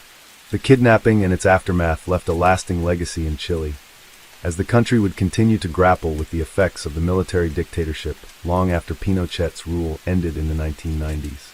The trauma of those years, including the brutal repression of political dissent, continues to shape Chilean politics and society to this day. The kidnapping of Adolfo by the MIR in 1973 is a vivid example of the political violence that marked a transformative period in South America. The event encapsulated the tension between revolutionary groups and authoritarian regimes, demonstrating the extremes both sides were willing to go to in order to assert their power. For the MIR, the kidnapping was a bold statement of resistance, though ultimately it marked the peak of their influence. For the Chilean military junta, it was a humiliating challenge that forced them into a fragile negotiation with their opponents. While the immediate outcome was the release of political prisoners, the broader consequences were felt across Chile and Latin America for years to come, as the struggle for political power in the region continued to unfold through further conflict, repression, and resistance. Let's jump to next story. Story 5. In 1973, the political landscape of South America was volatile. Governments were shifting, coups were happening, and the struggle for power was often violent. One of the most significant events of the year was the military coup in Chile, which led to the ousting of President Salvador Allende and the rise of General Augusto Pinochet. However, among the many stories of political violence in the region, one criminal case stands out as an example of the extreme lengths to which resistance groups would go in their efforts to challenge oppressive regimes. This particular case revolves around a kidnapping that occurred during the early days of Pinochet's military dictatorship, carried out by a left-wing revolutionary group. The perpetrators of the crime were members of the Movimiento de Izquierda Revolucionaria, MIR, Movement of the Revolutionary Left, a Marxist-Leninist group that had been active in Chile for years. The MIR had initially supported the government of Salvador Allende and fought against the conservative and military forces in Chile. After the coup that brought Pinochet to power, the MIR went underground, continuing their struggle against the new military regime through violent means. One of the key figures involved in the kidnapping was Ricardo, a 35-year-old militant who had been involved in numerous operations against the military government. Ricardo had grown up in the working-class areas of Santiago, Chile's capital, and had seen firsthand the oppression of the poor and the brutal actions of the military regime. He had become a committed revolutionary, believing that violence was the only way to bring about change in a country ruled by a dictatorship. His deep anger at the military junta and his experiences during the earlier days of the coup drove him to take increasingly radical actions. Another central figure was Esteban, a younger member of the MIR, who had been involved in organizing resistance activities after the coup. Esteban, like Ricardo, came from a humble background and had witnessed the repression of political dissent after Pinochet took control. Esteban's role in the kidnapping was crucial, as he had detailed knowledge of the military's routines, including the movements of high-ranking officials. His knowledge of the military's inner workings would make the operation much easier to execute. Laura, a communications expert within the MIR, also played a critical role in the planning of the kidnapping. Though Laura was not directly involved in the physical aspects of the operation, she was responsible for coordinating the communication between various factions of the MIR. She had been instrumental in securing safe houses and organizing the group's escape routes. Laura's background in journalism gave her a unique ability to craft the MIR's messages to the public, and she was responsible for negotiating with the media once the kidnapping took place. The final member of the group involved in the kidnapping was Carlos, a skilled operative who had been involved in previous actions against the government. Carlos was a former military officer who had defected to the MIR after becoming disillusioned with the regime's actions. His knowledge of military tactics made him an invaluable asset to the group. He helped plan the physical logistics of the kidnapping, ensuring that the operation was carried out with precision and minimal risk. Together, these individuals formed the core team responsible for the kidnapping, a bold act of resistance aimed at striking a blow against the Pinochet regime and bringing international attention to the political struggles unfolding in Chile. Their target was Adolfo, a high-ranking official in the new military government, someone who was seen as a key architect of the coup and a symbol of the oppressive military dictatorship. The kidnapping would not only serve to undermine the authority of the new government, but also to demonstrate that the MIR was still a force to be reckoned with, even in the face of overwhelming military power. Adolfo was an important figure in the military junta that had seized power in Chile. After the coup, he became one of Pinochet's closest advisors, involved in the military operations that suppressed any opposition to the new regime. He had been responsible for overseeing the arrests and torture of political dissidents, and his role in the coup made him a prime target for the MIR. For the revolutionary group, Adolfo represented everything that was wrong with the new regime: military dictatorship, political repression, and violence against the people. The MIR had been carefully monitoring the movements of several high-ranking military officials, but Adolfo was the most visible and vulnerable target. His daily routine was predictable, and his position made him a symbol of the regime's power. By kidnapping Adolfo, the MIR aimed to make a bold political statement, demanding the release of political prisoners and an end to the government's brutal actions. The kidnapping was meant not only to embarrass the military junta, but to send a message to the Chilean people and the international community that the resistance was alive and well, even in the face of severe repression. The group's strategy was simple: abduct Adolfo, hold him hostage, and use his life as leverage to achieve political goals. They had carefully planned every aspect of the operation, from the timing to the location, and they were determined to execute it flawlessly. On the morning of October 5th, 1973, the MIR members began to put their plan into motion. Esteban had been following Adolfo's daily movements for several weeks, learning the route he took to work and the time he left his house. Adolfo, as a high-ranking official, had a predictable schedule, and the MIR used this to their advantage. They knew exactly when and where he would be, making it easier to stage the kidnapping. Ricardo and Carlos, both experienced operatives, had scouted the area the night before. They identified a quiet street where they could ambush Adolfo without drawing too much attention. The location was far enough from military checkpoints to avoid any immediate response, yet close enough to the city center to ensure a quick getaway. They had a safe house lined up on the outskirts of Santiago, where they could hold Adolfo until the group had a chance to negotiate with the government. The operation was set to take place just as Adolfo was leaving his house. Esteban, in a separate vehicle, was positioned at a nearby intersection, monitoring Adolfo's car as it approached. As expected, Adolfo's car pulled onto the street, and the team was ready to strike. The group had a well-rehearsed plan to quickly subdue both Adolfo and his driver without causing unnecessary harm. As Adolfo's vehicle slowed to a stop at a red light, Ricardo and Carlos moved into position. They were dressed in civilian clothing, allowing them to blend in with the crowd. Ricardo, acting quickly, opened the door of Adolfo's car, grabbed him, and pulled him out. Carlos ensured that the driver was incapacitated, keeping him from alerting any nearby military personnel. Within seconds, Adolfo was pulled into the waiting van, and the group drove off into the narrow streets of Santiago, vanishing before any bystanders had time to react. The kidnapping was carried out with military precision. The group had planned every step carefully, and their swift action left no room for error. Adolfo was taken to the safe house, where the group would hold him until their demands were met. The MIR had succeeded in making a bold political statement, demonstrating their ability to strike at the heart of the Pinochet regime. The kidnapping of Adolfo was just the beginning of a tense standoff between the MIR and the military junta. The government quickly realized that the kidnapping was not an isolated act of violence, but a carefully orchestrated challenge to their authority.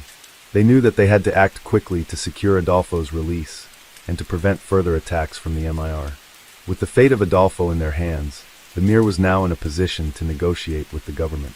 The next few days would be critical, as the group's demands were clear: the release of political prisoners and an end to the oppressive measures that had defined Pinochet's rule. The kidnapping had set the stage for a confrontation that would shape the future of Chile's political landscape. As soon as the news of Adolfo's kidnapping broke, the Chilean government, led by General Augusto Pinochet, was thrown into crisis mode. The kidnapping of a high-ranking official was an unprecedented act of defiance against the newly established military dictatorship, and the government understood that this could potentially unravel the fragile control they had over the country. Pinochet's regime was still consolidating power, and any challenge to his authority was viewed as an existential threat. The military junta immediately sprang into action, launching an intensive manhunt for the perpetrators and issuing a public statement condemning the kidnapping. Pinochet, who had only recently taken power after the brutal coup that ousted President Salvador Allende, recognized that this incident had the potential to ignite widespread unrest. With growing domestic and international criticism of his regime's violent methods, the kidnapping posed a unique challenge. The regime had to respond with force, but also had to be mindful of the global stage. Any heavy-handed action could lead to further international condemnation of Pinochet's actions, particularly from the United States and other Western nations that had supported the coup.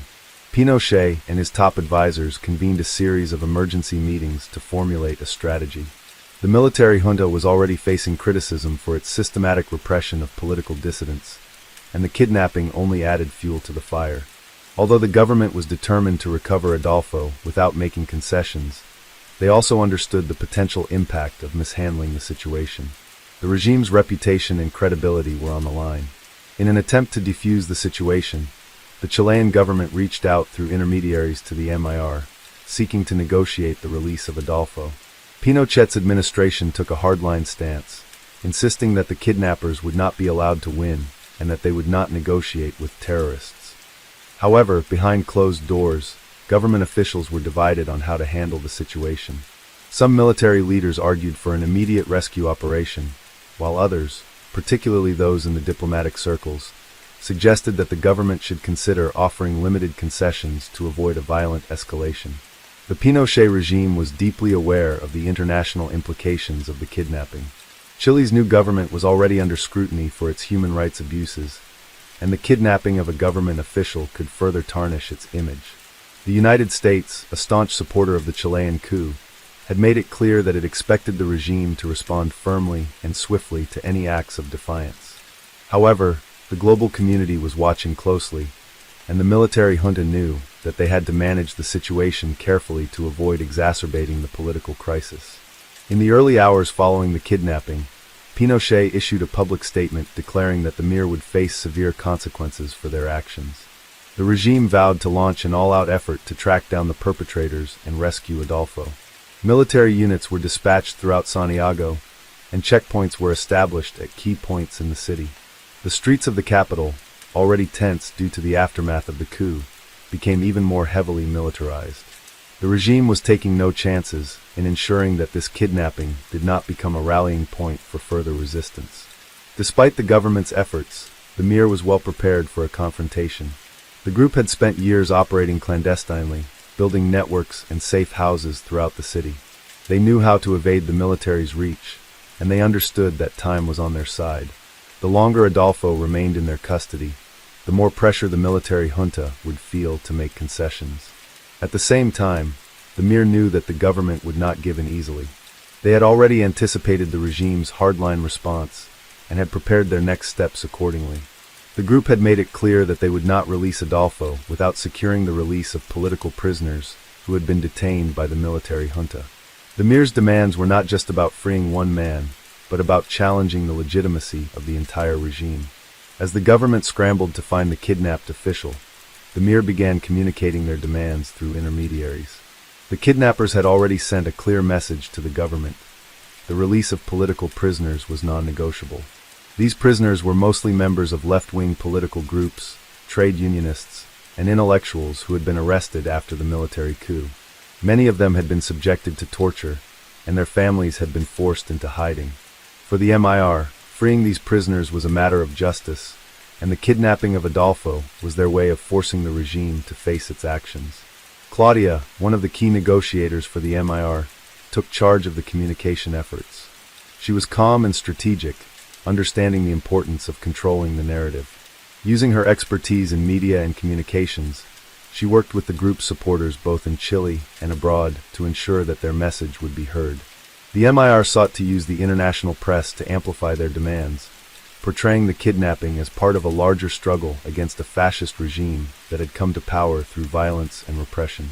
The Chilean government, on the other hand, was unwilling to publicly back down. Pinochet's public posture was adamant. The government would not yield to terrorists. While the government sought to portray itself as the defender of law and order, its internal discussions were far more complicated. Some members of the military junta feared that a violent response could lead to further uprisings, while others, particularly those who were more ideologically aligned with the coup, argued for an all-out military assault to secure Adolfo's release and punish those responsible for the kidnapping. As days passed, the tension escalated. The MIR carefully controlled Adolfo's captivity, ensuring that he was kept in a secure location, away from any potential military raids. The regime's intelligence networks worked tirelessly to locate the safe house, but the MIR's ability to operate underground meant that the government was constantly one step behind. Meanwhile, the political pressure was mounting on both sides. The Chilean public, already exhausted by the violence and instability following the coup, became increasingly divided over how the government should handle the situation. Some viewed the kidnapping as a justified act of resistance, while others feared that it could lead to even greater violence and instability. The international community also played a crucial role in the unfolding drama. Foreign governments, particularly those aligned with the U.S., condemned the kidnapping and called for Adolfo's immediate release. However, there were also sympathizers of the MIR in neighboring countries, and they urged the Chilean government to recognize the legitimacy of the group's demands. While the world's attention focused on the kidnapping, many left-wing activists viewed it as a symbolic stand against military repression in Latin America, a region where dictatorships were growing in number. By the end of the second day, both the Chilean government and the Mir understood that a resolution had to come quickly. For the government, allowing the situation to drag on could only weaken their position and encourage more acts of resistance. For the MIR, the continued captivity of Adolfo was a powerful bargaining chip, but they also knew that it was only a matter of time before the regime would launch a violent effort to free him.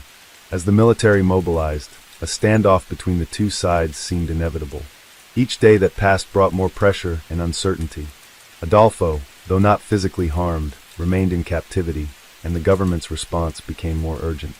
The military junta continued its search, tightening the noose around Santiago. Tensions reached a boiling point, with both sides gearing up for what could turn into a violent confrontation. The fate of the kidnapped official hung in the balance, as the Mir faced the reality that their bold move could either force the regime into negotiations or escalate into a deadly conflict. As the days went by, the situation between the Mir and the Chilean government grew more tense. The kidnappers, holding Adolfo, knew that time was running out. The Chilean military, with the full backing of General Pinochet, had begun scouring Santiago and its outskirts with increasing intensity. The presence of military checkpoints on every corner, the frequent patrols, and the heightened surveillance only added to the pressure. Despite this, the Mir continued to operate with the discipline they had honed over years of underground activity. The location of Adolfo remained hidden, and the kidnappers' resolve was firm. They would not release the official without securing political concessions from the junta. On the fifth day of the standoff, the Chilean government, under mounting pressure from both internal sources and international bodies, finally made a decision to begin negotiations. The international outcry, particularly from human rights organizations and left-wing governments in Latin America, had reached a peak. Reports of human rights abuses by the junta, particularly after the coup, had drawn the ire of nations that had previously supported Pinochet's rise to power. The military government, which had been facing growing international isolation, feared further alienating their allies by acting too harshly. The hope was that negotiations would allow them to handle the situation diplomatically, without completely capitulating to the demands of the MIR. However, Pinochet and his inner circle were reluctant to appear weak.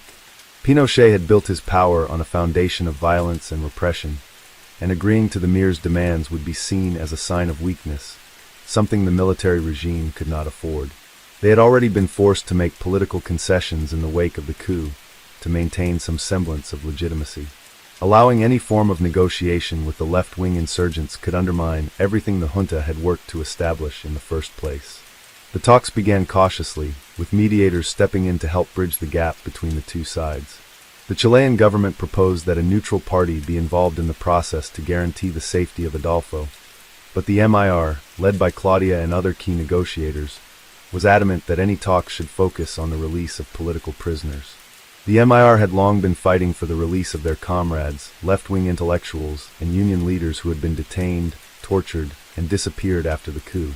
They made it clear that the release of these prisoners was not negotiable, and that any form of resolution would have to meet their demands. Behind the scenes, the Chilean military was preparing to launch a full-scale assault if the negotiations broke down. The military had learned from their earlier mistakes, and they understood that any hesitation in dealing with the Mir could embolden other resistance movements in Chile and beyond. The possibility of military intervention loomed large, but the government was not yet ready to take such a drastic step. A negotiated settlement, though difficult, appeared to be the less risky option. As the talks unfolded, both sides began to feel the weight of the situation. For the MIR, the kidnapping had already served its purpose, exposing the vulnerabilities of the military junta, forcing the government to negotiate, and drawing global attention to the human rights violations taking place in Chile. However, the longer Adolfo remained in captivity, the more the threat of violence loomed, and the Mir knew they had to be strategic in their next move. They could not afford to wait indefinitely, and the political and practical realities were pushing them toward a decision. By the seventh day of the standoff, both sides were nearing an agreement, though tensions remained high. The Chilean government, recognizing that the Mir had achieved a significant political victory, made limited concessions. The regime agreed to release a small number of political prisoners, though not all of the Mir's demands were met. It was clear that the government was not willing to grant the full scale of the Mir's requests, but they had made a critical compromise in order to avoid further escalation. For the MIR, The release of political prisoners was a major victory, though it fell short of their ultimate goal of dismantling the junta's repressive machinery. Nevertheless, they saw this as a step toward challenging the military regime's hold on power. While they did not achieve all of their aims, the MIR had managed to secure the release of several key figures who had been imprisoned since the coup. This gave them a much-needed morale boost and a sense of legitimacy in their struggle. In exchange for the release of the prisoners, the MIR agreed to release Adolfo, though under strict conditions. The military junta, eager to end the standoff without further bloodshed, accepted the terms and prepared to fulfill their part of the agreement. The prisoner exchange was set to take place in a remote location outside the city, far from the prying eyes of the international media. The Chilean military and the MIR agreed to an exchange protocol, with the hope that it would mark the end of a tense and dangerous chapter. At the appointed time, Adolfo was released into the custody of mediators, and he was handed over to a group of military officials. His appearance was disheveled but unharmed, though his demeanor reflected the ordeal he had endured. The MIR, after having completed their mission, withdrew from the area, leaving the government to carry out the final exchange of prisoners. The entire operation had lasted more than a week, and both sides walked away with their own sense of victory and defeat. In the immediate aftermath of the kidnapping and the subsequent resolution, the consequences were far-reaching.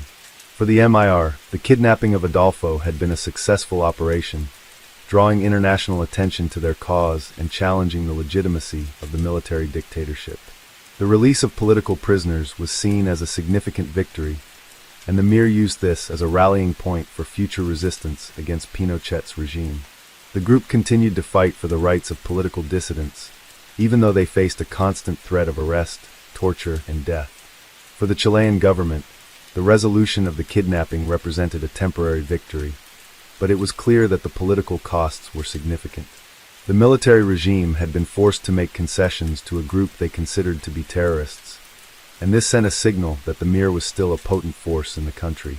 Though the junta maintained its grip on power, the kidnapping served as a stark reminder of the deep divisions within Chilean society and the ongoing resistance to the dictatorship. The international community watched closely as the events unfolded, with some countries condemning the Pinochet regime's human rights abuses and others expressing concern over the MIR's tactics. The kidnapping highlighted the broader struggle for power in Chile, with left-wing groups fighting against a regime that had been installed with the support of the United States and other Western powers. The incident was one of many that marked a period of intense political violence in Latin America during the 1970s. The kidnapping and its aftermath were only one chapter in the long and painful history of resistance in Chile. The MIR would continue to fight against the Pinochet regime until it was eventually crushed by the military's superior firepower and tactics. The events of 1973, however, left an indelible mark on the country's political landscape, and the legacy of those who resisted the dictatorship continues to shape Chile's history to this day. Let's jump to next story. Story 6. In 1973, South America witnessed a series of significant and harrowing criminal events, but none were more shocking and widespread than the crime that occurred in Chile under the brutal military dictatorship of Augusto Pinochet. The year 1973 marked a turning point for the country, which was in the midst of political turmoil and social unrest. The events leading up to and surrounding the coup on September 11, 1973, would create a chain of events that would lead to severe human rights violations, disappearances, and repression. The primary individuals behind the criminal activities were members of the military junta, led by General Augusto Pinochet. Pinochet had risen to power in a violent coup against the democratically elected president, Salvador Allende. Allende, a socialist, had been in office for 3 years and had been implementing policies that aimed to redistribute wealth and land to the working class. However, his government faced strong opposition from the conservative factions in Chile and international forces, including the United States, which feared the spread of socialism in Latin America. On the morning of September 11, 1973, military forces led by Pinochet launched a violent coup d'état. Tanks rolled into the streets of Santiago, the capital, and fighter jets bombed the presidential palace, La Moneda, where President Allende was holed up. The military had prepared for months, securing the support of key figures in the military and police. Their actions were backed by covert operations by the United States government, which had been involved in destabilizing Allende's government since its rise to power in 1970.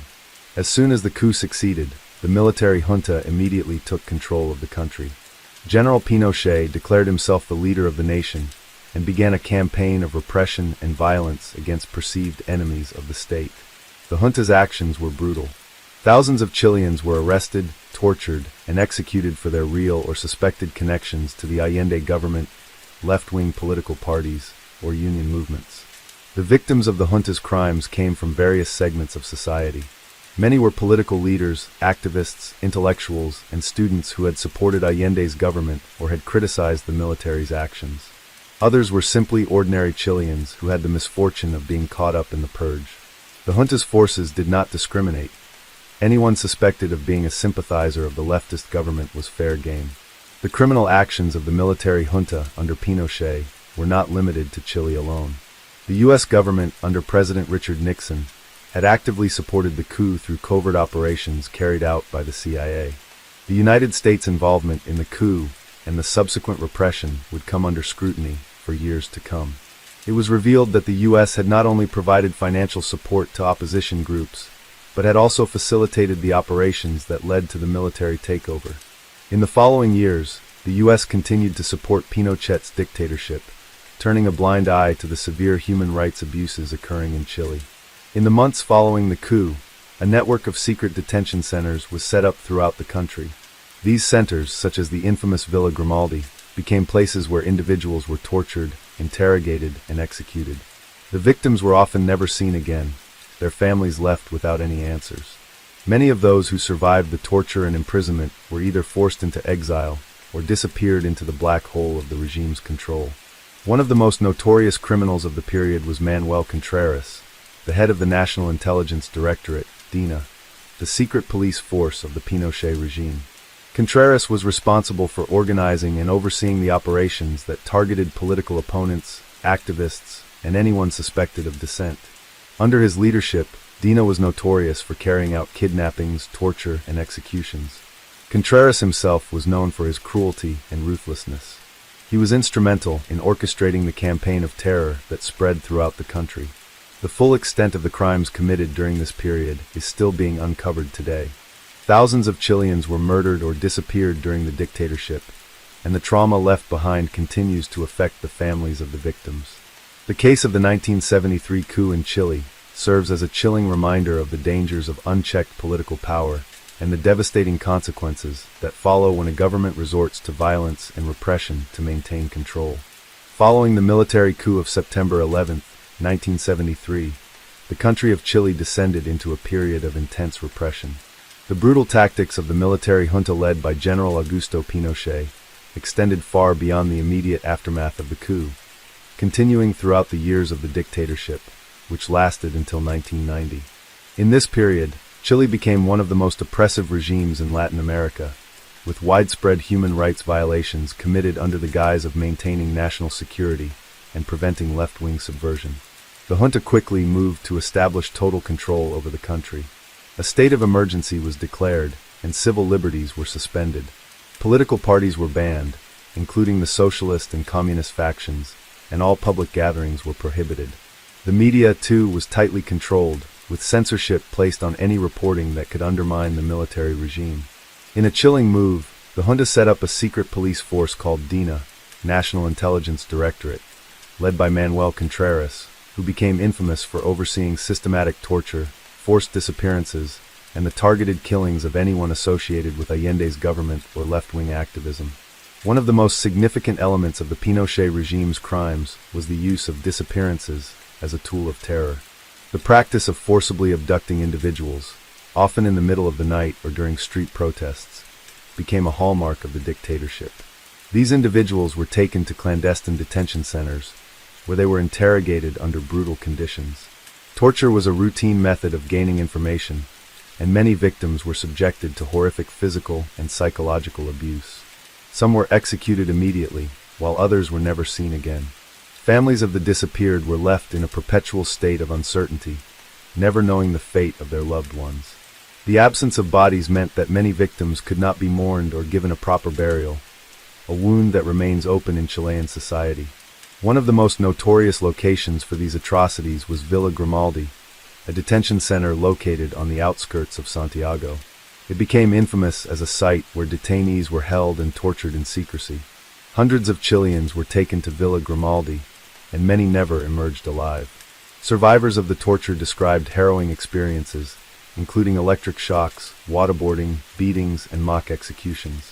Villa Grimaldi, along with other centers like the National Stadium, which was converted into a detention center during the early days of the coup, became symbols of the regime's ruthless pursuit of control through fear and violence.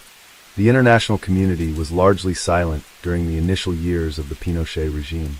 Although there were some protests, especially from human rights organizations, the world's focus remained elsewhere, and many Western governments, including the United States, provided political and economic support to Pinochet's dictatorship. The U.S. government, still deeply concerned about the spread of communism in Latin America, viewed the coup as a victory in the Cold War struggle, despite the brutal tactics employed by Pinochet's regime. As a result, the junta's crimes were largely overlooked or downplayed by foreign powers. The support of the United States came not only in the form of diplomatic recognition, but also through economic aid and intelligence sharing. Internally, the junta's tactics of fear and repression were devastating to the fabric of Chilean society. The military regime's control over the country's institutions led to widespread political and social fragmentation. Anyone with suspected ties to left-wing groups, be it union leaders, students, intellectuals, or even ordinary workers, was at risk of being arrested and detained. The fear of being targeted was palpable, and it created an atmosphere of paranoia that paralyzed everyday life. Family members were often forced to choose between silence and risking their own lives to search for missing loved ones. While Pinochet's government justified these extreme measures as necessary to combat communism, the brutality of their tactics alienated many Chileans and led to growing resistance movements over time. Some of the resistance came from within the country, with left-wing groups like the MIR, Movimiento de Izquierda Revolucionaria, and the Communist Party organizing underground movements and staging attacks against the military regime. However, the regime's overwhelming military might and its network of informants made it difficult for the opposition to mount a serious challenge. The resistance also received support from exiled Chileans who had fled the country after the coup. Many of them joined international human rights organizations, advocating for the restoration of democracy in Chile. Throughout the 1970s and 1980s, exiled groups worked tirelessly to bring international attention to the ongoing human rights violations, pushing for sanctions against the Pinochet regime. Despite their efforts, the international community continued to be divided over how to respond to the dictatorship, and Pinochet remained firmly in power. Throughout this period, Chileans faced not only political repression, but also deep economic hardship. Under Pinochet's rule, the country implemented extreme free market policies, guided by a group of economists known as the Chicago Boys, who had been trained at the University of Chicago. While these policies were credited with stabilizing the economy in the long run, they caused significant social inequality, unemployment, and poverty in the short term. This economic upheaval added to the suffering of the Chilean people and further fueled discontent with the dictatorship. As the years passed, Pinochet's regime became increasingly isolated internationally. By the late 1980s, Chileans had grown weary of the constant repression and economic hardship. In 1988, under pressure from both internal and external forces, Pinochet agreed to hold a referendum on whether he should remain in power. To everyone's surprise, the No campaign won, signaling the beginning of the end of the military dictatorship. Despite losing the referendum, Pinochet remained a powerful figure in Chile's political landscape, maintaining control over the military until 1998. Even after stepping down as president, he would continue to wield influence behind the scenes. His legacy of violence, repression, and human rights abuses would haunt Chile for decades to come. Efforts to bring justice to the victims of the regime faced numerous obstacles, including Pinochet's attempts to avoid prosecution through legal loopholes and his claim of immunity as a former head of state. Many of those who suffered under the regime, however, continued to fight for justice and accountability, demanding that those responsible for the crimes be held accountable for their actions.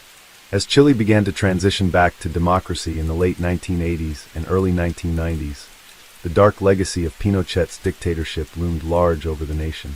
Though the military regime had formally ended in 1990 with the election of Patricio Aylwin, a democratically elected president. The scars left by 17 years of authoritarian rule remained deeply embedded in Chilean society. For many, the regime's crimes and the suffering endured by victims and their families were far from over. The fight for truth, justice, and accountability was just beginning. Pinochet's reign had left behind a fractured society, with thousands of people still mourning their lost loved ones. The families of the disappeared and the victims of torture were determined to seek justice, but the road ahead was not an easy one. The military dictatorship had carefully constructed a system of impunity, which made it difficult for the survivors and families of the victims to hold perpetrators accountable. Pinochet himself, while formally stepping down as president in 1990, continued to wield significant influence as commander-in-chief of the armed forces until 1998, and he remained a highly controversial figure throughout this period. One of the first actions taken by the new democratic government of Patricio Aylwin was the establishment of the National Commission on Truth and Reconciliation in 1990. This commission, known as the Rettig Commission, was tasked with investigating the human rights violations committed during the Pinochet regime. The goal was to uncover the truth about the extent of the violence, the number of people killed or disappeared, and the ways in which the state had abused its power. While the Commission's findings were invaluable in documenting the crimes, it was also met with criticism for not holding anyone accountable. The report acknowledged that at least 3,000 people had been killed or disappeared, and many others had been tortured. Yet, the Commission did not push for criminal prosecution of those responsible, instead focusing on providing a historical record and offering reparations to the victims' families. As the years passed, the question of accountability continued to weigh heavily on Chile's conscience. In 1998, Pinochet's past finally caught up with him. While traveling in London for medical treatment, he was arrested on charges of human rights violations, including the torture and execution of Spanish nationals and other foreign citizens during his time in power. The arrest was based on an extradition request from Spain, which sought to hold him accountable for crimes against humanity. Pinochet's detention in London sparked an international legal battle, as he claimed immunity as a former head of state. After lengthy proceedings, the British courts ruled that he could not be extradited, but Pinochet was eventually allowed to return to Chile in 2000, where he faced legal challenges regarding his role in the violations of human rights. However, Pinochet's health deteriorated, and he was never brought to full trial. Despite Pinochet's personal immunity, many other high-ranking members of the military and the DINA were prosecuted. Over the following decades, the Chilean legal system gradually began to address the crimes committed by the Pinochet regime. Courts began to open cases and issue indictments, particularly in the 2000s, when many former officials were brought to trial. Some of the most significant convictions occurred after Pinochet's death in 2006, signaling a shift toward justice for the victims. The persistence of human rights organizations, victims' families, and Chilean civil society played an essential role in this process. Groups like the Association of Relatives of the Disappeared, AFDD, and the Chilean Human Rights Commission kept the pressure on the government and courts, ensuring that the memory of the victims was not erased. Their advocacy and the persistence of survivors who had been tortured or lost family members were critical in driving the ongoing search for justice. One significant outcome of the long pursuit of justice was the eventual conviction of some of the perpetrators involved in the torture and disappearance of citizens. Notably, figures such as former DINA director Manuel Contreras and other high-ranking officers were arrested and convicted for their roles in human rights violations. However, the number of convictions remained relatively small compared to the scale of the crimes, and many victims still feel that justice has not been fully achieved. For instance, the families of the disappeared still do not have answers about the whereabouts of their loved ones, and many cases remain unresolved. The legal system has also faced criticisms for its delays and the lack of comprehensive accountability. Another significant aspect of the post-Pinochet era was the ongoing effort to preserve the memory of the atrocities committed. In recent years, Chile has taken steps to ensure that the memory of the victims is honored and that the crimes of the dictatorship are not forgotten. Memorials, museums, and educational initiatives have been established throughout the country.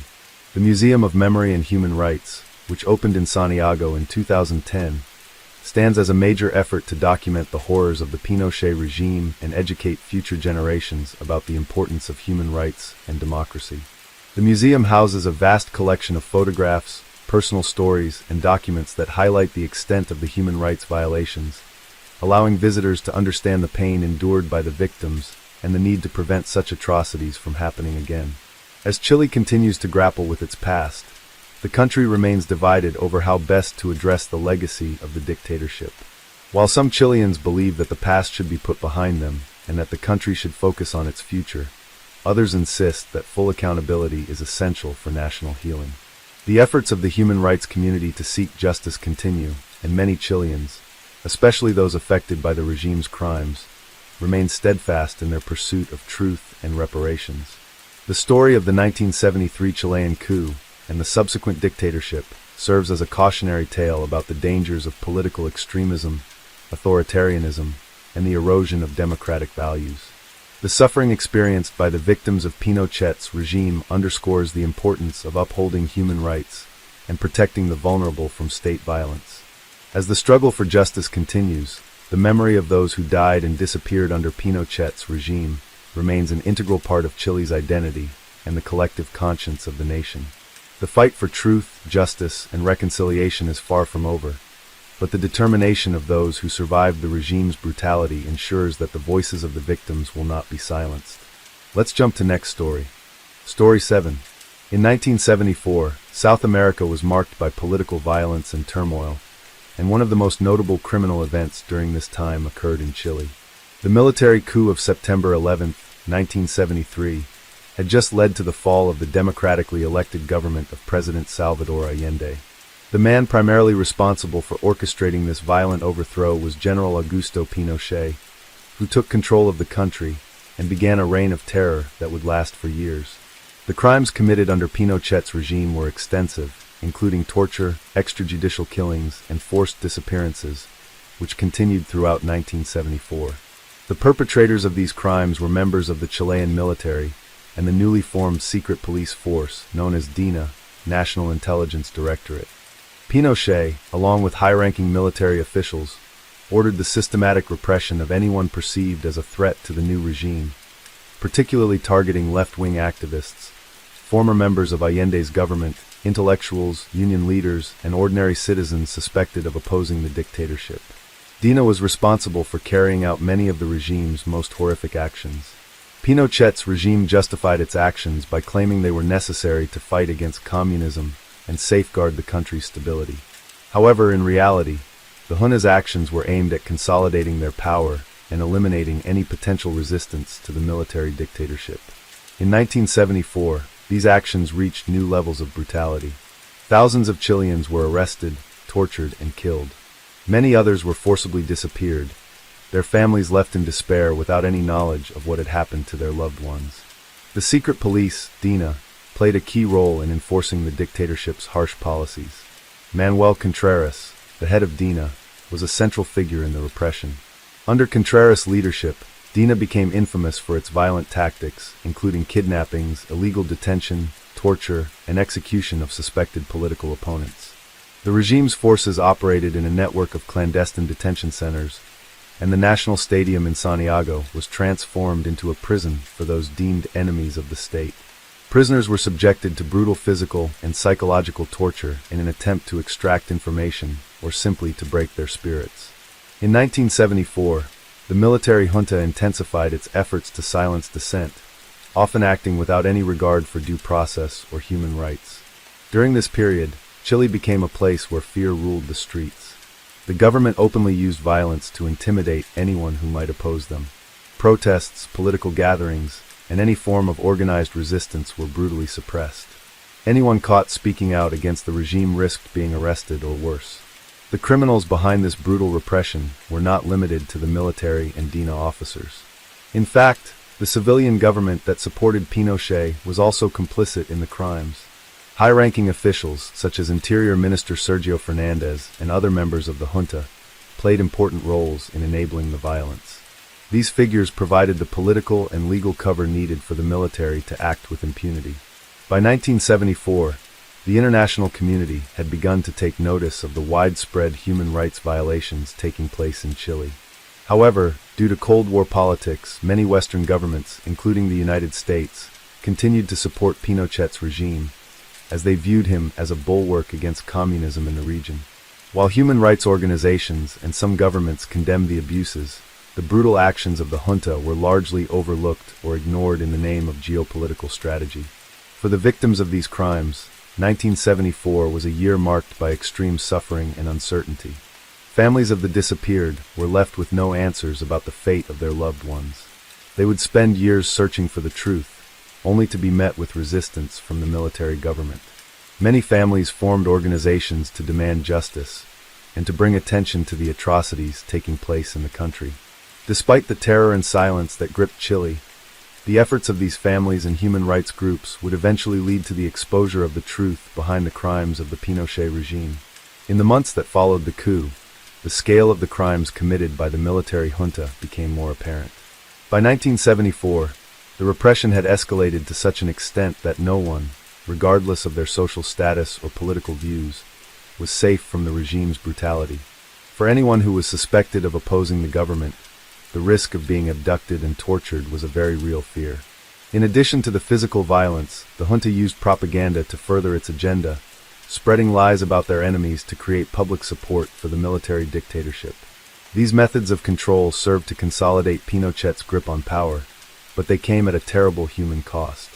In 1974, the brutality of the military junta in Chile became increasingly evident, and the methods used to silence dissent grew ever more violent. The junta, led by General Augusto Pinochet, was intent on maintaining control at all costs. Thousands of Chileans, suspected of being sympathetic to President Salvador Allende's government or associated with left-wing ideologies, became targets of the regime's violent repression. The year 1974 marked a significant intensification of this campaign, as the regime sought to eliminate all opposition and instill fear into the population. DINA, the military dictatorship's secret police force, was central to carrying out these crimes. Under the leadership of Manuel Contreras, DINA was responsible for a vast network of illegal detention centers, where suspected dissidents were taken, tortured, and often killed. The victims were not only political leaders, intellectuals, or union activists, but also ordinary citizens who were deemed a threat to the stability of the military government. Many of those detained were subjected to the most gruesome forms of torture imaginable, including beatings, electrocution, sexual violence, and mock executions. Torture was not just used to extract information, but to instill terror in anyone who might oppose the regime. One of the most notorious examples of the military regime's methods of repression was the widespread use of forced disappearances. In 1974, hundreds of Chileans simply vanished without a trace. Families were left in a state of confusion and despair, with no explanation from the government about the fate of their loved ones. These disappearances became one of the hallmark crimes of the dictatorship. The regime operated in secrecy, and the whereabouts of the disappeared remained unknown for many years. Those who dared to speak out about the disappearances risked sharing the same fate. Among the many victims of forced disappearance in 1974 was a woman named Carmen Gloria Quintana, a young student who was detained and tortured by DINA forces.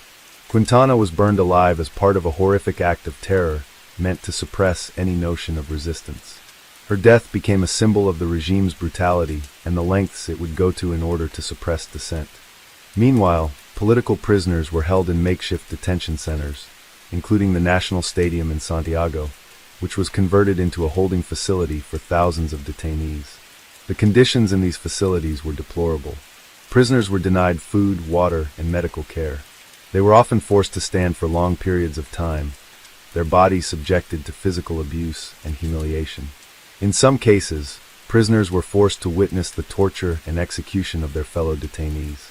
The trauma that survivors of these detention centers experienced would last for decades, as many were left with severe physical and psychological scars. The military regime also targeted Chile's indigenous Mapuche population, who had long struggled for land rights and political recognition. The junta used the pretext of anti-communism to justify the brutal treatment of indigenous communities. Many Mapuche activists were imprisoned, tortured, or killed in 1974, and their land was seized without compensation.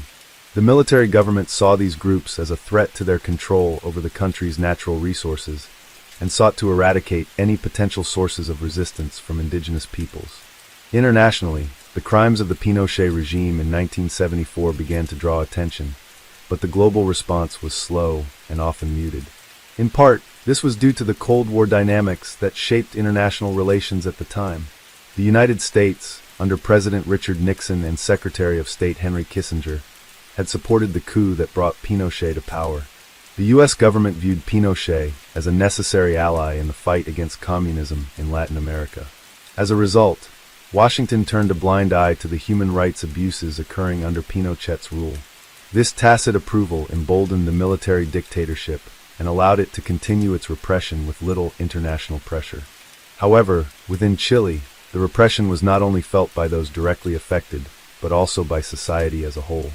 Fear permeated everyday life, and many citizens were reluctant to speak out against the regime, knowing that to do so could result in their arrest or disappearance.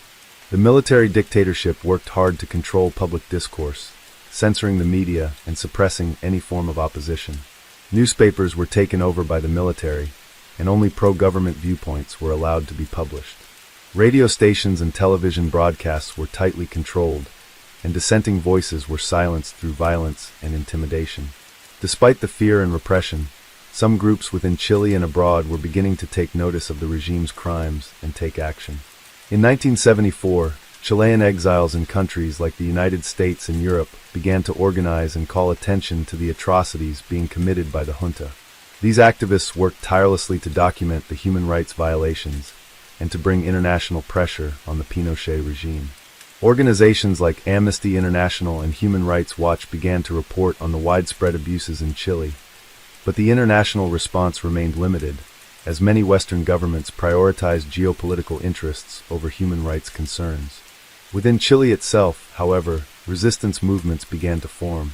While the military government had initially crushed organized opposition, small underground groups began to challenge the junta, despite the extreme risks involved. These groups, including some former Allende supporters, workers' unions, and student organizations, continued to advocate for the restoration of democracy, even though the cost was high. The price for resistance was clear: arrest, torture, and execution. But for many Chileans, the desire for freedom and justice was worth the risk. The Pinochet regime's crimes in 1974 were not isolated incidents. They were part of a broader pattern of violence and repression that would continue throughout the years of the dictatorship. The scale of the human rights abuses was staggering. By the end of the military regime in 1990, thousands of Chileans had been killed, tortured, or disappeared. The regime's victims were not only those who were directly involved in politics, but also ordinary citizens who found themselves caught in the brutal machinery of state violence. Many of the perpetrators, including high-ranking military officers, were never brought to justice, and for years, the truth about the full extent of the crimes remained hidden. The suffering of the Chilean people in 1974 and the years that followed would leave deep scars that lasted for generations. Families would spend decades searching for their loved ones, trying to uncover the truth about what happened during those dark years. The quest for justice and accountability continues to this day, as Chile struggles to come to terms with the legacy of the Pinochet dictatorship and its crimes against humanity. Let's jump to next story. Story 8. In 1983, South America was still reeling from the aftermath of the long and bloody reigns of military dictatorships that had swept across several countries in the region.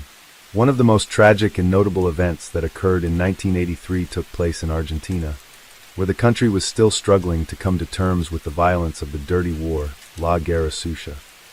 During the Dirty War, 1976 to 1983, Argentina's military dictatorship, which had come to power after a coup in 1976, had used extreme measures to eliminate perceived threats to their rule. These measures included the widespread use of torture, executions, and forced disappearances. By 1983, the dictatorship had officially ended, but the perpetrators of these crimes were still free, and many victims' families were still searching for answers. The perpetrators of these heinous acts were members of the military junta that ruled Argentina under the leadership of General Jorge Rafael Videla and his subordinates. The junta included officers from the Army, Navy, and Air Force, and they had been responsible for the systematic repression of civilians, particularly those who were suspected of leftist ideologies or opposition to the military regime. The military junta had formed an intricate network of secret detention centers where suspected political opponents were held in inhumane conditions. These centers were often run by military personnel, police officers, and even civilian collaborators. Detainees were subjected to brutal interrogations, physical abuse, and psychological torture. Thousands of people were disappeared without a trace, and their families were left in a constant state of uncertainty and fear. The junta's actions were cloaked in secrecy, with many perpetrators believing they would never face justice. As 1983 began, the dictatorship had already dissolved after facing increasing pressure from both the population and international organizations. Public unrest, combined with economic collapse and the devastating loss of the Falklands War, 1982, led to the return of democracy.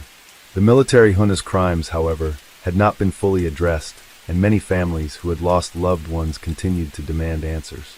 It was in this charged environment that the criminal case in question occurred. The victims of these crimes were primarily the families of individuals who had disappeared during the Dirty War. In 1983, a group of mothers, many of whom had lost children, became the central figures in a movement known as the Mothers of Plaza de Mayo. This group, which was initially made up of mothers searching for their disappeared children, had already been calling for the truth about the disappearances. The Mothers of Plaza de Mayo had become a symbol of resistance against the military dictatorship, and they were actively campaigning to uncover the truth behind the forced disappearances of their children. Their efforts were focused on exposing the crimes committed by the military junta. However, in 1983, the problem was not just one of uncovering the truth. It was also about dealing with a judicial system that had been complicit in the crimes. The Argentine courts were still dominated by individuals who had supported the dictatorship, and this made it difficult for the victims' families to seek justice. Despite these challenges, the Argentine people and human rights organizations began to push for legal accountability. The end of the dictatorship had not brought an immediate end to the widespread impunity that had protected military officers for years. In one specific case that gained significant attention in 1983, the disappearance of a young man named Jorge Julio Lopez became a symbol of the struggle for justice. Lopez, who had been a student and a trade unionist during the 1970s, was arrested during the Dirty War and was one of many who vanished without a trace. His case was emblematic of the tens of thousands of Argentinians who were forcibly disappeared by the military dictatorship. As 1983 unfolded, Lopez's family, along with other families of the disappeared, continued their efforts to locate their loved ones. The criminal acts committed by the military junta were not limited to physical violence. The psychological toll on the families of the disappeared was immense. Many relatives of the victims had to endure years of uncertainty about the fate of their loved ones. Some were left with little more than vague reports of deaths, or, at best, fragments of evidence indicating that their family members had been tortured or killed. For many, the physical violence and loss of their loved ones were compounded by the emotional trauma of not knowing what had happened to them.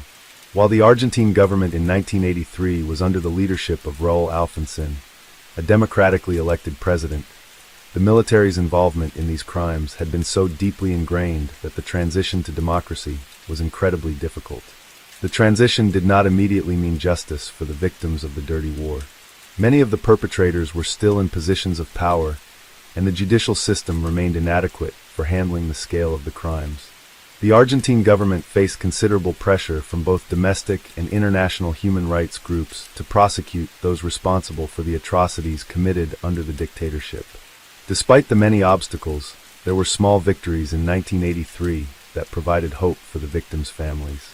For instance, the Argentine government began to open up investigations into the forced disappearances, and the Mothers of Plaza de Mayo continued to gain attention both in Argentina and around the world.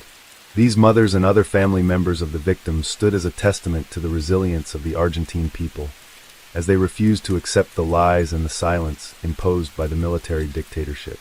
They continued their efforts to bring those responsible for the crimes to justice.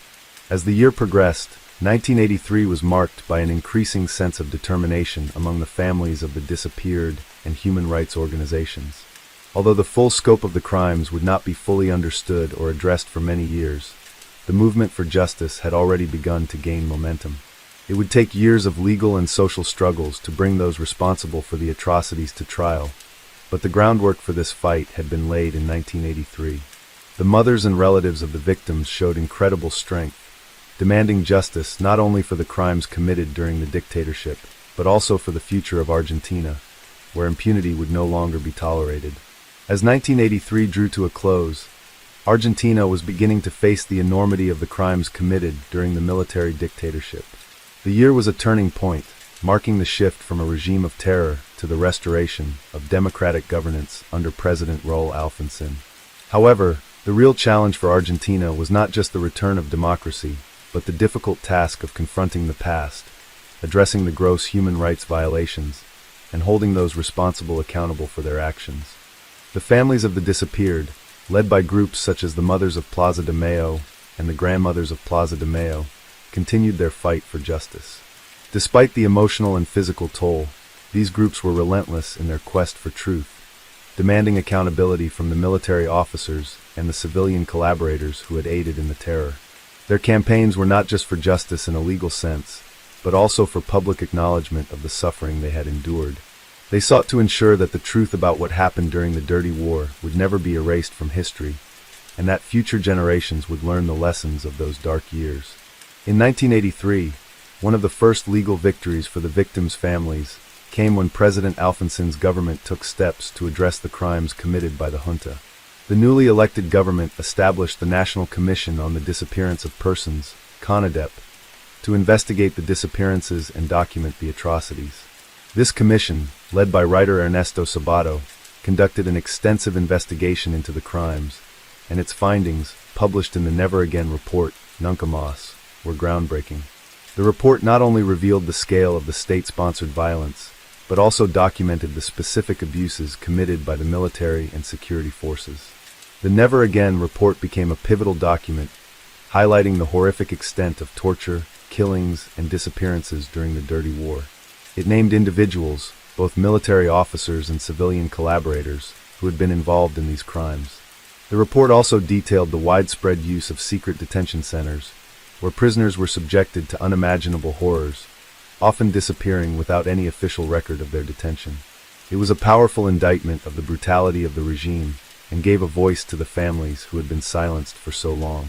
Yet, despite the release of the report, the perpetrators of these crimes did not immediately face justice.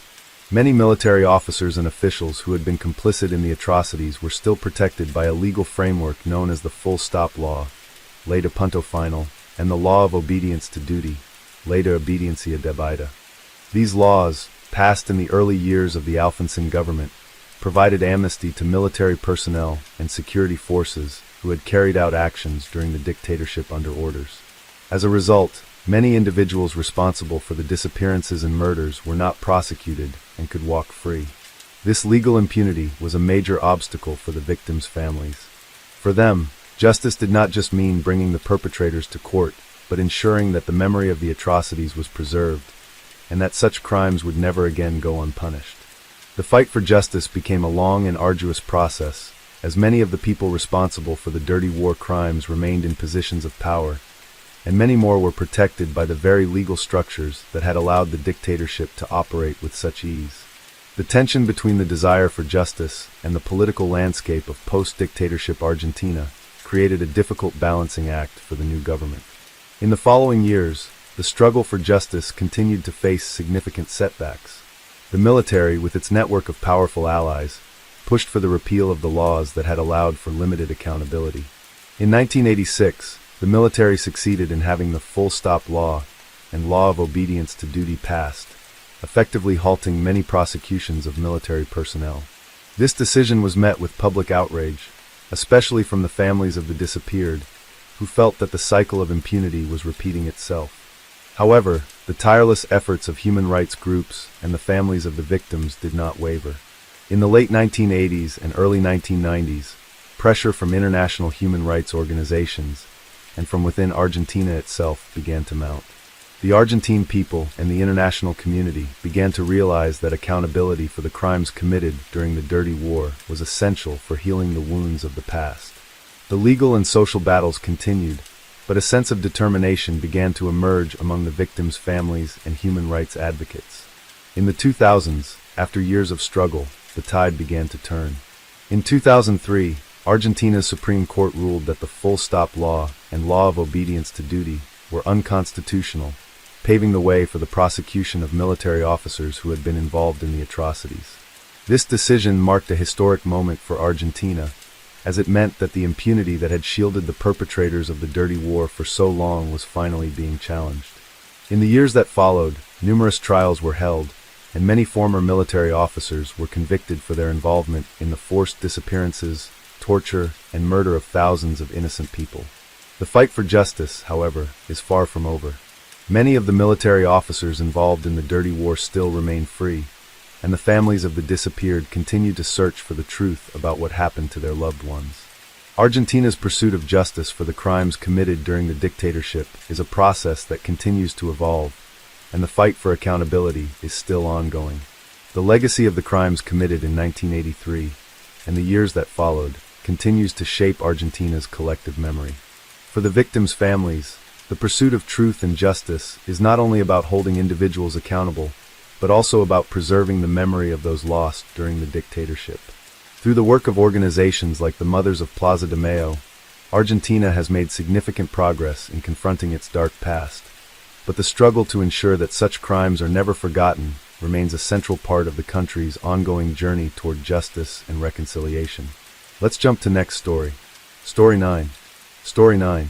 In 1982, Southeast Asia witnessed one of the most notorious and brutal cases of armed robbery and organized crime to ever occur in the region. This case involved a group of individuals led by a criminal mastermind named Ali Hassan, who, alongside his well-organized team, carried out a series of violent bank heists across Malaysia. The mastermind, Ali Hassan, was a former soldier turned criminal, whose understanding of military tactics and strategic planning made him highly dangerous and elusive.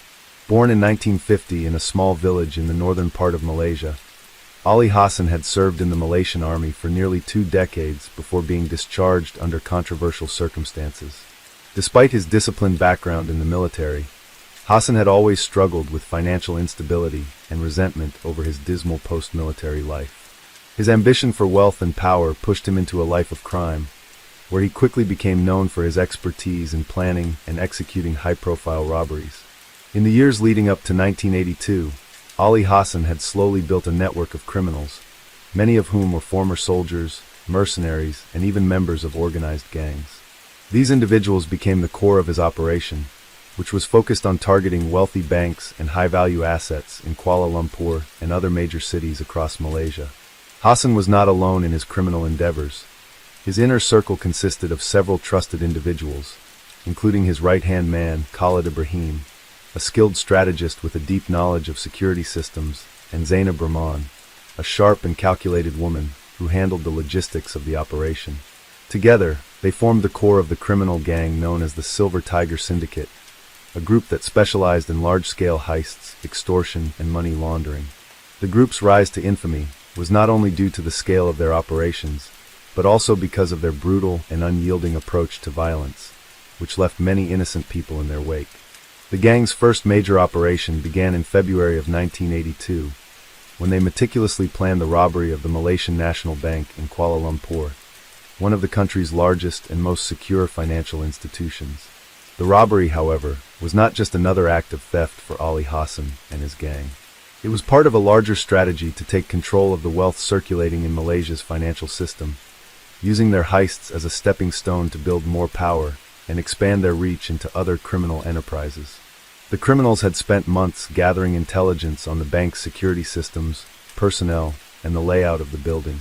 Khalid Ibrahim, who had previous experience with surveillance, was tasked with studying the bank's operations, identifying weaknesses in security, and mapping out escape routes.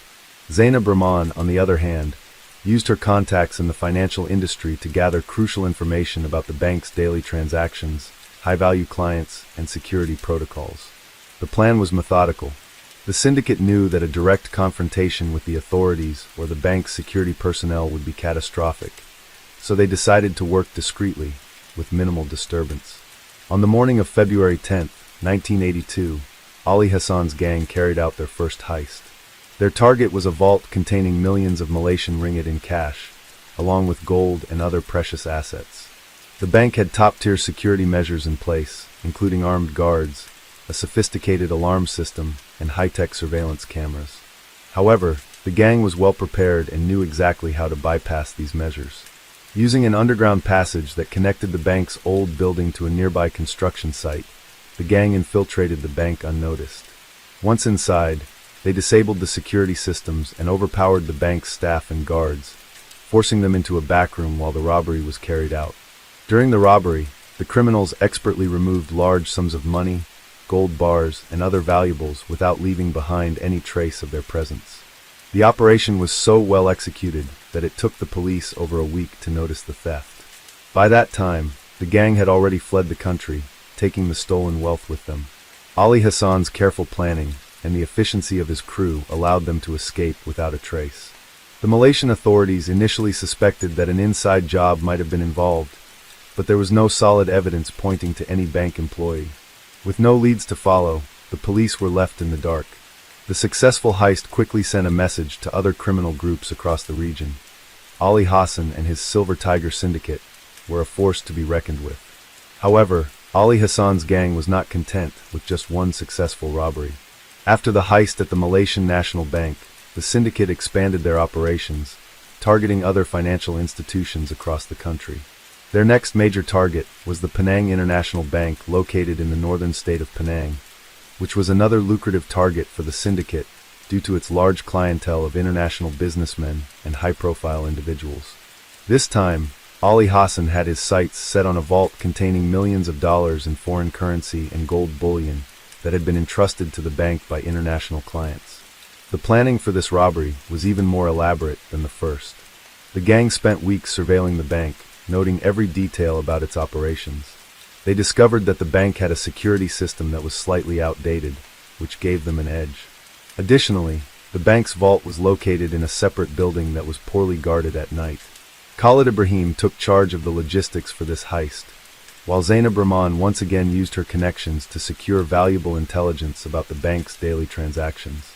On the night of April 3, 1982, the Penang International Bank was hit by the Silver Tiger Syndicate for the second time. This heist was even more daring than the first, as the gang infiltrated the bank's vault area undetected and made off with an even larger sum of money. While the Malaysian authorities were still reeling from the initial robbery, they now had two high-profile robberies to investigate. The public and media began to question how such sophisticated crimes could be committed with no apparent leads. In the aftermath of the robberies, the Malaysian government increased its efforts to capture Ali Hassan and his gang. The police launched a nationwide manhunt, deploying agents and informants to track down the criminals. Despite their best efforts, however, the gang managed to stay one step ahead. Ali Hassan's military background and knowledge of counter-surveillance made it difficult for law enforcement to catch them. His ability to blend in with ordinary civilians and his meticulous planning allowed the syndicate to evade capture for months. As the weeks went on, the Silver Tiger Syndicate became increasingly brazen. The gang's members had successfully carried out two large-scale heists without leaving any significant evidence behind, and their success made them even more determined to continue their criminal activities. They became a shadowy menace in Malaysia's financial world, with whispers of their involvement in several other robberies and illicit deals, though the authorities were still no closer to catching them. Despite the gang's careful execution of their crimes, cracks began to show in their operation. Tensions grew within the syndicate, particularly between Ali Hassan and some of his more ambitious members. The wealth and power gained from the robberies had attracted attention from rival criminals and law enforcement, and the syndicate's activities had become more dangerous as they faced pressure from multiple fronts. Ali Hassan's growing paranoia eventually led him to make a critical error. In May 1982, he attempted to bribe a police officer to gather information about the investigation into his gang's activities. Unfortunately for Hassan, the officer was an undercover agent working for a special task force assigned to dismantle organized crime in Malaysia. The officer immediately reported the bribe attempt to his superiors, and this revelation became the breakthrough the police had been waiting for. With this new lead, the Malaysian police were able to establish surveillance on the syndicate's remaining members. The task force quickly identified several associates of Ali Hassan who had been involved in his operations, including Khalid Ibrahim and Zainab Rahman, who were now seen as integral to his criminal activities. The authorities also learned about the locations where the stolen wealth was being hidden and began mapping out potential hideouts used by the gang. The police moved quickly to close in on the syndicate.